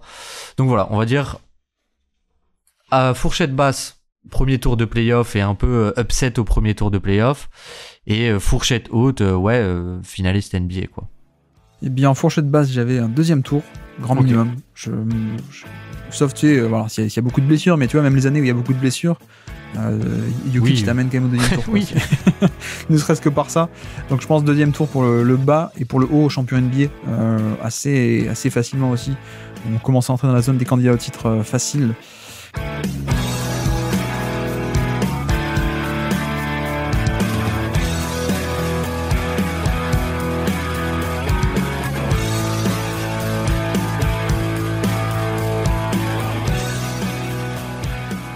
Et donc on avance, l'équipe qui les a éliminés. Les Minnesota Timberwolves. Qu'est-ce qu'on pense des Timberwolves? Quel est ton point de bascule pour les T-Wolves 2025? Alors j'en ai un qui est, je pense que c'est peut-être le premier que j'ai écrit, tellement il me semble évident, et c'est Naz Reid en fait, tout simplement. Je sais pas si on est d'accord, mais pour moi Naz Reid, peut-être en fait à travers lui il va y avoir beaucoup de choses qui vont se jouer, je pense, parce que mine de rien, en fait un peu Naz Reid et Julius Randle, déjà qui va être dans le 5 majeur, mais cette line-up, faut pas oublier que Karl Anthony Towns apportait une valeur de spacing assez incroyable. Même il y avait certains systèmes qui étaient faits un peu pour lui en sortie d'écran, avec Rudy Gobert qui lui posait l'écran sur des horns flare. C'était vachement utilisé, et il avait une valeur de spacing qui était ultra valuable, d'autant plus que le reste de l'effectif était un peu limité, quoi. Jaden McDaniels pas forcément respecté, Rudy Gobert, et finalement, si à la place de Karl Anthony Towns t'as un Julius Randle qui est pas forcément respecté, est-ce que ton spacing pose pas question? Et la clé de tout ça, la réponse à tout ça, ça peut être Naz Reid, et un peu le shoot de Naz Reid et comment il peut tenir finalement. Et c'est vrai qu'en plus, pour le coup, défensivement, je me dis que sur Naz Reid, il peut être limite plus polyvalent qu'un Karl Anthony Towns aussi. Donc ça peut être un peu lui finalement, s'il arrive à remplacer Karl Anthony Towns dans le 5 majeur, et qualitativement, ça peut être une vraie bascule pour cette équipe, parce que sinon, si son shoot est un peu, parce que si on regarde la courbe de son shoot année par année, c'est vrai que c'est un peu l'année dernière qui semble être une anomalie. C'est sa première au-dessus des 35%, et il est à plus de 40%, 41%. Donc est-ce que ce shoot est réel ou pas? Et finalement, Naz Reid, pour moi, c'est vraiment un point de bascule assez immense chez ces Wolves, avec la perte de Towns. J'avais un peu pareil. Alors c'est un des joueurs qui, je pense, peut exploser cette année. J'en ai déjà beaucoup parlé, mais il y a aussi pour moi l'aspect de création offensive. Pour moi, le point de bascule, c'est la création offensive parce que l'équipe, on la connaît. La défense, elle est élite. Et l'attaque, elle est 15e de NBA. 15e sur 30. Et bon, on a vu que ça a passé des tours. Bon, à quel point est-ce que ils étaient finalement au coude à coude contre Denver hein, au final. Donc, heureusement, bon, tant mieux pour eux, ils ont passé le tour. Mais je veux dire, ils auraient été éliminés au deuxième tour. C'était pareil pour moi. Et j'aurais pointé un peu de la même manière la valeur de création offensive. Et enfin, création offensive et un peu l'attaque en général même, je pense, on peut dire. Parce que un des problèmes qu'on a vu face à Dallas, c'était le spacing. Et c'est le fait que, bah voilà, ok, t'avais Towns. Alors malheureusement, Towns mettait pas ses tirs contre Dallas. Mais il y avait aussi cet aspect où, où finalement, il n'y avait pas d'espace, quoi. Le Dallas faisait ces fameux schémas agressifs, et hyper proactifs et hyper agressifs pour boucher la raquette. Et ça marchait parce que tu pouvais pas punir. Donc, je mettrais un peu en point de bascule l'attaque. Parce que la défense, je pense que on n'a pas du tout perdu en niveau de jeu. On a échangé Towns contre Randle. Et je pense que même si Nasrid est titulaire ou Randle, je pense que la défense va rester d'élite. Peut-être pas le premier, mais top 3 largement. Par contre, qu'est-ce qui peut faire basculer vers beaucoup plus ou beaucoup moins, c'est l'attaque. Donc, premier élément, c'est le spacing. Deuxième élément, la création offensive en soi. À quel point, tu vois, est-ce que Edwards peut continuer à exploser ou pas? Et surtout, à quel point est-ce que les recrues peuvent pas aussi ajouter un peu des éléments là-dessus? Parce que Mike Conley commence un peu à vieillir. Et enfin, il vit hein, comme tout le monde, mais on s'approche peut-être de la fin, donc à voir à quel point va être, son rendement, quel sera son rendement, pardon, j'arrive plus à parler. DiVincenzo, qu'est-ce qu'il peut apporter en termes de création offensive un peu peut-être différente, de jeux en sortie d'écran, ce genre de choses, et sur le spacing, et puis aussi le jeune Rob Dillingham qui sera à suivre aussi. Je suis assez curieux de voir l'attaque parce que je pense que la défense, on la connaît. Mais ce qui peut faire passer cette équipe un step-up ou pas, c'est à quel point on a explosion encore plus d'Edwards dans un plus grand rôle, à quel point Dillingham ça clique de suite, à quel point DiVincenzo ça clique de suite, à quel point aussi peut s'intégrer l'attaque de Randle ou pas. Est-ce qu'on va l'échanger ou au contraire le faire jouer en tant que créateur un peu secondaire avec la seconde unit par exemple? Ça peut être intéressant. Donc l'attaque est un peu le focus pour moi. Ouais, clairement. Et je trouve que cette attaque, on va dire, des role players, c'est vraiment quelque chose de nouveau, comme tu as dit. DiVincenzo, ça peut être une arme tactique, tu vois, sur une série contre Dallas. Si t'avais, enfin, entre guillemets, c'est facile à dire, mais si t'avais eu un DiVincenzo, tu pouvais un peu sortir Dallas de sa défense, etc. Et ouais, c'est assez intéressant. C'est assez intéressant. Et je trouve que t'as une profondeur d'effectif qui est vraiment, l'année dernière, c'était déjà, je pense, un des meilleurs supporting cast de NBA. Mais je trouve que cette année, la profondeur est assez dingue, et quelque chose, oui, un focus dont on n'a pas fait, mais finalement, Anthony Edwards, je trouve que ça peut aussi être en soi un focus et un point de bascule. C'est s'il arrive à passer ce step un peu encore un de création collective, tu peux avoir des line-up. Alors je dis ça m'a effleuré l'esprit parce que du coup, en regardant le match de pré-saison contre les Knicks, les fameux matchs de pré-saison. et ben, non, mais je trouve qu'il y a quand même quelque chose qui a été intéressant. Alors, je dis pas le niveau, au final, le score, on s'en fiche. Mais il y a quelque chose qui est intéressant, c'est les line-up, en fait, avec comme bas courte Anthony Edwards, DiVincenzo. Bah, ça te permet d'avoir encore moins de cibles défensives parce que Mike Conley était un peu ciblé. Et offensivement, oui, je trouvais ça intéressant ce que DiVincenzo apportait, c'est-à-dire vraiment du jeu sans ballon et de la création par le mouvement, qui peut être intéressante pour Anthony Edwards. Donc ouais, finalement, est-ce que si Anthony Edwards arrive à avoir cette création, tu peux débloquer aussi des line-up qui défensivement sont encore plus fortes que l'an dernier, ou en tout cas aussi fortes que l'an dernier, et ça peut être intéressant. Et donc fourchette haute et basse.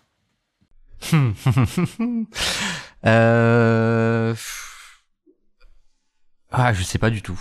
Est-ce que je fais ça ou pas? Allez, je vais dire que la défense est tellement forte que j'ai du mal à les voir aller en play-in. J'ai du mal à les voir descendre jusqu'au play-in, les Wolves.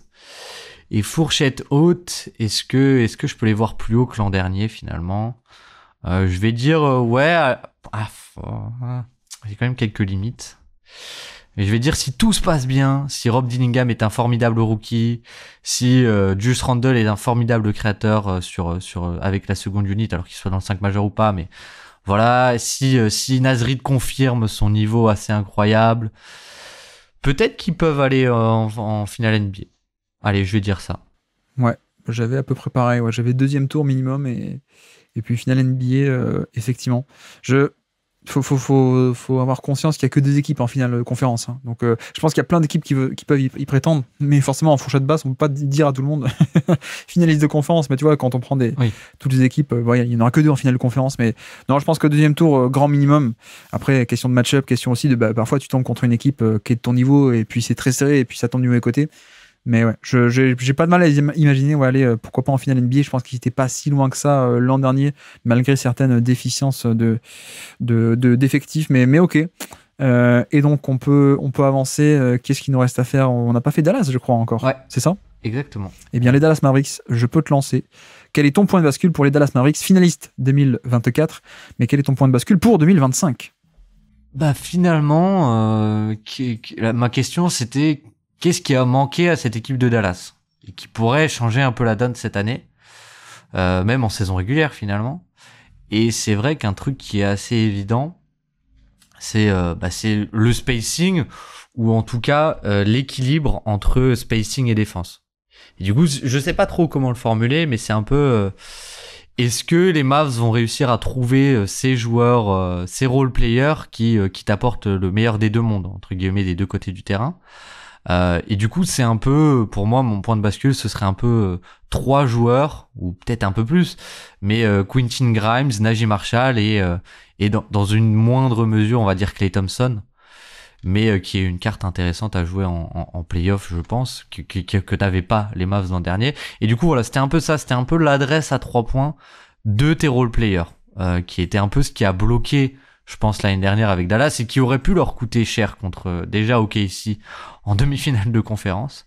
Mais voilà, moi c'était un peu ça, c'était un peu le spacing. Je l'ai pas utilisé pour trop d'équipes parce que je voulais absolument l'utiliser pour les Mavs parce que c'était vraiment le point pour moi qui leur a manqué contre Boston et qui en fait leur avait déjà manqué dans une certaine mesure sur les tours précédents aussi, quoi. Ouais, je suis d'accord que paradoxalement, c'était pas une équipe qui avait un très bon spacing l'an passé. Et c'est, comme tu dis, contre OKC, il y a un shot-making assez dingue de tel role-player, puis tel role-player, puis tel role-player, donc ça passe.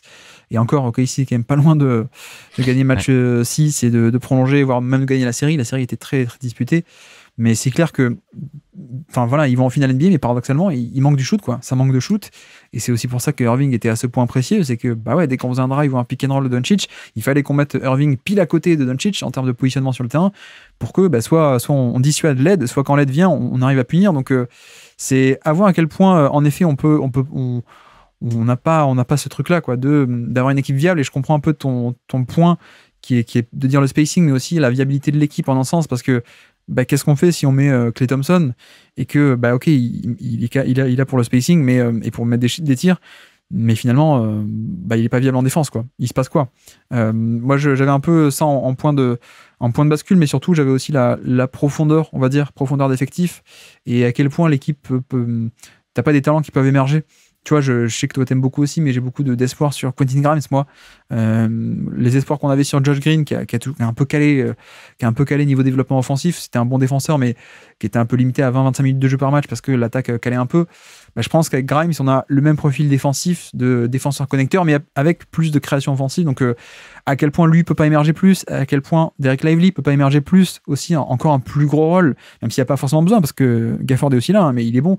Mais c'est vrai que Lively peut offrir théoriquement plus de choses, donc à quel point il peut pas émerger là-dedans. Peut-on avoir une saison un peu de rebond? Alors, c'est pas un jeune, mais je peux un peu inclure là-dedans, mais de Kleber. Est-ce qu'il peut nous donner au moins une bonne saison? Mais mettons-le entre parenthèses, un peu sur ce thème des plus jeunes, on va dire, de Najee Marshall aussi, qu'on aime bien, qui était un très bon défenseur aux Pelicans, mais à quel point ça peut être viable? Tu parlais de cette viabilité attaque-défense, c'est un peu l'inverse de Klay Thompson. C'est lui, la défense, on est sûr, mais quid de l'attaque? Dans les jeunes aussi, moi j'aime beaucoup Maxence Prosper aussi. Je pense que ça peut devenir un mec de rotation dès l'an prochain, à 20-25 minutes par match, scénario optimiste, on est d'accord. À quel point aussi Jaden Hardy peut confirmer un peu et être un vrai joueur de rotation et pas juste un joueur un peu gadget. J'ai à suivre aussi, mais tu vois, en un sens, il y a pas mal de jeunes joueurs dans cette équipe qui était finalement une équipe de vétérans, une équipe de vieux l'an passé, qui l'est encore à certains égards, mais on a pas mal de jeunes aussi de l'autre côté qui peuvent aussi en un sens faire un peu la bascule, et si ça se passe bien, ces jeunes-là peuvent vraiment apporter beaucoup, donc voilà. Oui, clairement, et quelque chose dont on n'a pas dit, mais enfin qu'on n'a pas trop discuté, mais même du coup le jeune qui pourrait débloquer aussi un peu ça, c'est Derek Lively, parce que, bon, on l'a vu, c'était qu'un shoot en finale NBA, mais finalement, si Derek Lively arrive à devenir même peut-être un joueur qui a un peu de création pour lui, sur du post-up, ou qui a des choses comme ça peut être encore une clé en plus pour ces Mavs, mais là, on est peut-être un peu trop dans le théorique, quoi. Non, mais tu vois, je parle de profondeur d'effectif parce que ça peut servir en playoff. C'est ce qu'on a vu l'an passé, c'est que la diversité de profils a servi en playoff. Mais parce que j'ai du mal à voir cette équipe comme une équipe qui fait une énorme saison régulière, tu vois. Je pense que c'est une équipe qui va faire son petit bout de chemin tranquille, qui va pas taper 63 victoires, 67 victoires. Quoique maintenant que j'ai dit ça, ils vont le faire. Mais qui par contre en playoff seront là, tu vois. Un peu ce qu'on dit avec les Clippers, ce côté style de jeu qui s'adapte en playoff. Je pense que c'est un peu le même aspect. Et donc fourchette pour les Mavericks. Moi je les vois au moins passer un tour et au maximum, franchement je peux les voir champions NBA parce que déjà ils étaient déjà en finale NBA l'an dernier, alors ils auraient pu aussi ne pas y être, mais on va dire que c'était une équipe qui en playoff c'est un style de jeu tellement bien pour les playoffs que que ça c'est aller en finale NBA, on va dire, qui se transpose tellement bien que c'est aller en finale NBA. Et je les trouve finalement, moi j'aime bien leur recrutement, entre Grimes, Marshall, Klay Thompson et tous les jeunes. Je pense qu'il y a de quoi faire là où l'année dernière t'étais un peu aussi bloqué avec des joueurs plutôt défensifs, non shooters, Josh Green, Derrick Jones Jr., etc. Je trouve que là, cette année, t'as un truc en plus qui peut faire que tu retournes en finale NBA, je serais pas choqué, quoi. 2024 est l'illustration de pourquoi, c'est qu'avec Luka Doncic, il faut toujours avoir un plafond haut et une fourchette haute qui va en finale NBA. Parce qu'en fait, si le tableau s'ouvre de la bonne manière, si ça clique, t'as quand même un mec avec un style de jeu qui se transpose parfaitement en playoff. Donc voilà, l'an dernier, c'est l'illustration de ça, de pourquoi est-ce que la fourchette haute peut toujours être assez haute avec ce genre de joueur, finalement, quand il y a la défense qui tient, plus lui qui pour créer l'attaque. Je suis assez d'accord, donc pas plus que ça à dire. Et puis fourchette basse, moi je les imagine assez bien se faire upset premier ou deuxième tour, hein. Franchement, c'est ce genre d'équipe avec une fourchette assez large. On le sait que ça peut... tu sais, parfois il y a un peu le narratif qui dicte un peu ça, alors que en fait la même équipe peut juste parfois aller très loin ou alors se faire upset un peu plus tôt selon qui tu affrontes en face de toi, quoi. Tu vois, imagine une mauvaise saison, ils doivent se taper Denver en premier tour, ça peut être une série très équilibrée, mais ils peuvent aussi sortir, quoi, tu vois, ou ce genre de bêtises. Si t'as un grand Phoenix, si t'as je sais pas moi, des Clippers qui sont toujours là, si t'as OKC, on n'a pas encore parlé d'OKC ou ce genre de choses, bon, je peux imaginer, mais c'est vraiment la fourchette basse de ça se passe pas bien, quoi, finalement. Donc voici, et d'ailleurs au passage ils vont en finale NBA face aux vrais Clippers. Je suis pas sûr qu'ils passent de manière évidente au premier tour, hein, pour le coup. Donc voilà. Et puis même la série face au Thunder, c'est un peu un jeu des réussites à 3 points des uns et des autres qui fait qu'ils ne passent pas, finalement.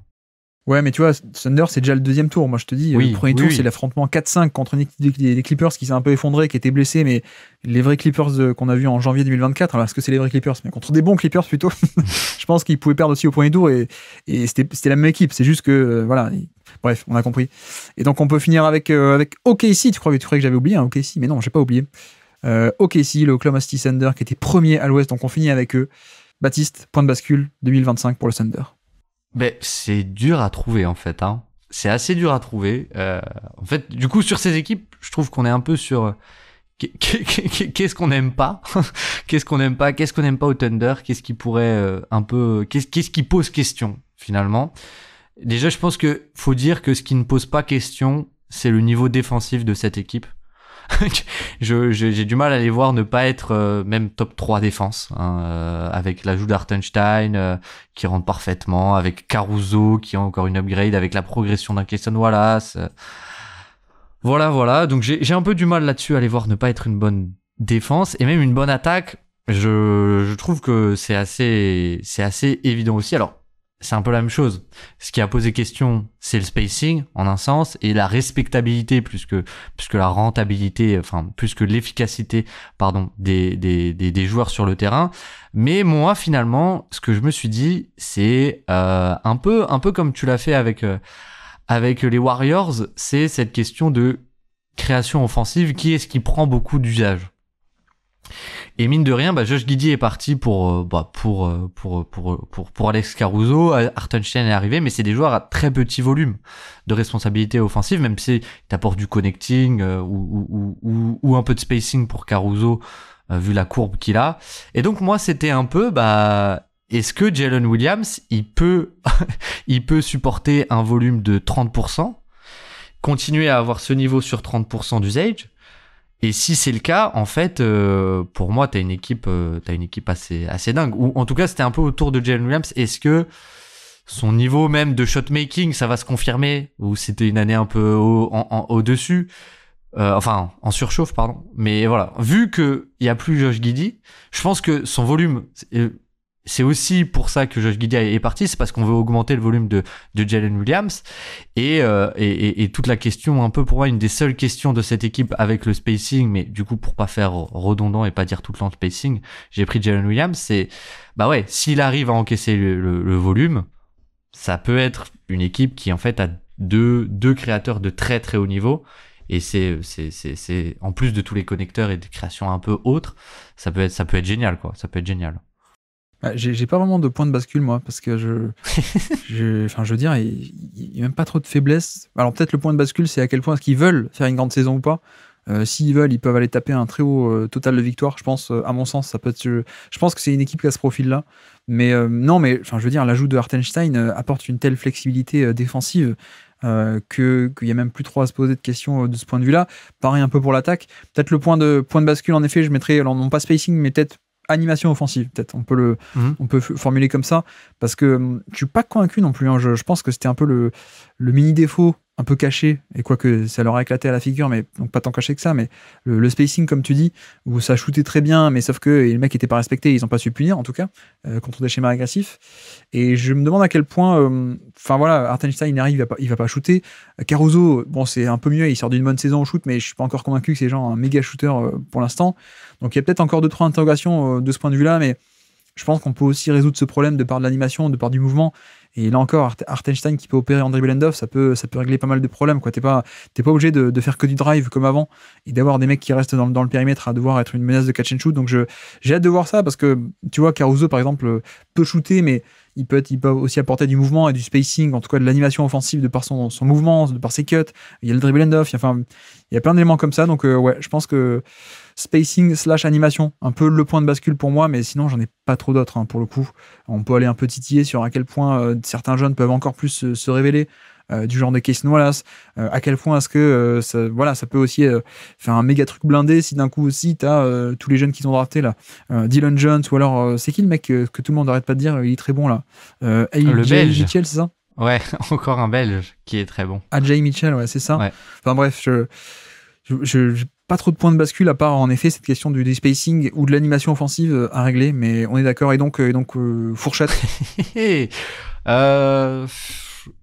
Honnêtement, alors on sait jamais, mais en fait je les vois être très bien classés en régulière, parce que il y a une profondeur d'effectif, il y a une vraie profondeur d'effectif, il y a beaucoup de profils différents, il y a une défense qui va être incroyable. Donc, en fait, je les vois pas avoir une match-up si défavorable au premier tour. Donc, je les vois au moins passer un tour, et je les vois... oui, OKC peut être champion. J'ai aucun problème avec ça, je pense, à le dire. OKC peut être champion en 2025, ouais. Je suis d'accord. Champion NBA, clairement, finale NBA, champion NBA.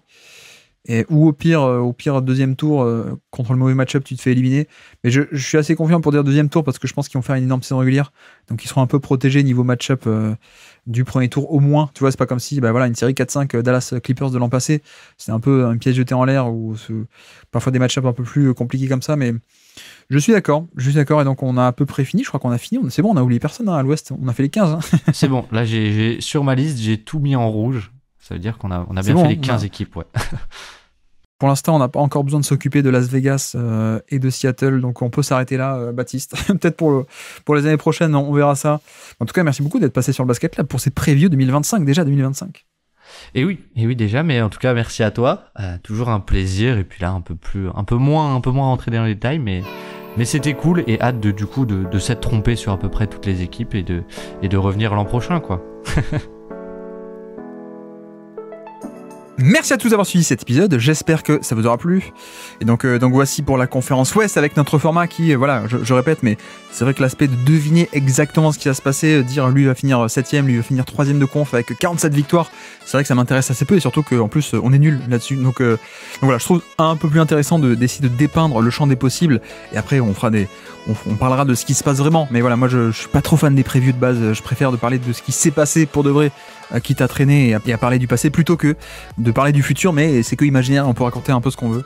Mais bref, donc la prochaine fois, dès demain normalement, on se retrouve pour, non pas l'hebdo, hein, dernier lundi sans hebdo, mais on se retrouve lundi demain pour la conférence Est. Et donc, sur ce, je vous remercie une nouvelle fois de nous avoir écouté jusqu'au bout. Un grand merci à Baptiste d'être passé sur le Basket Lab. Et moi je vous dis à très bientôt. Ciao.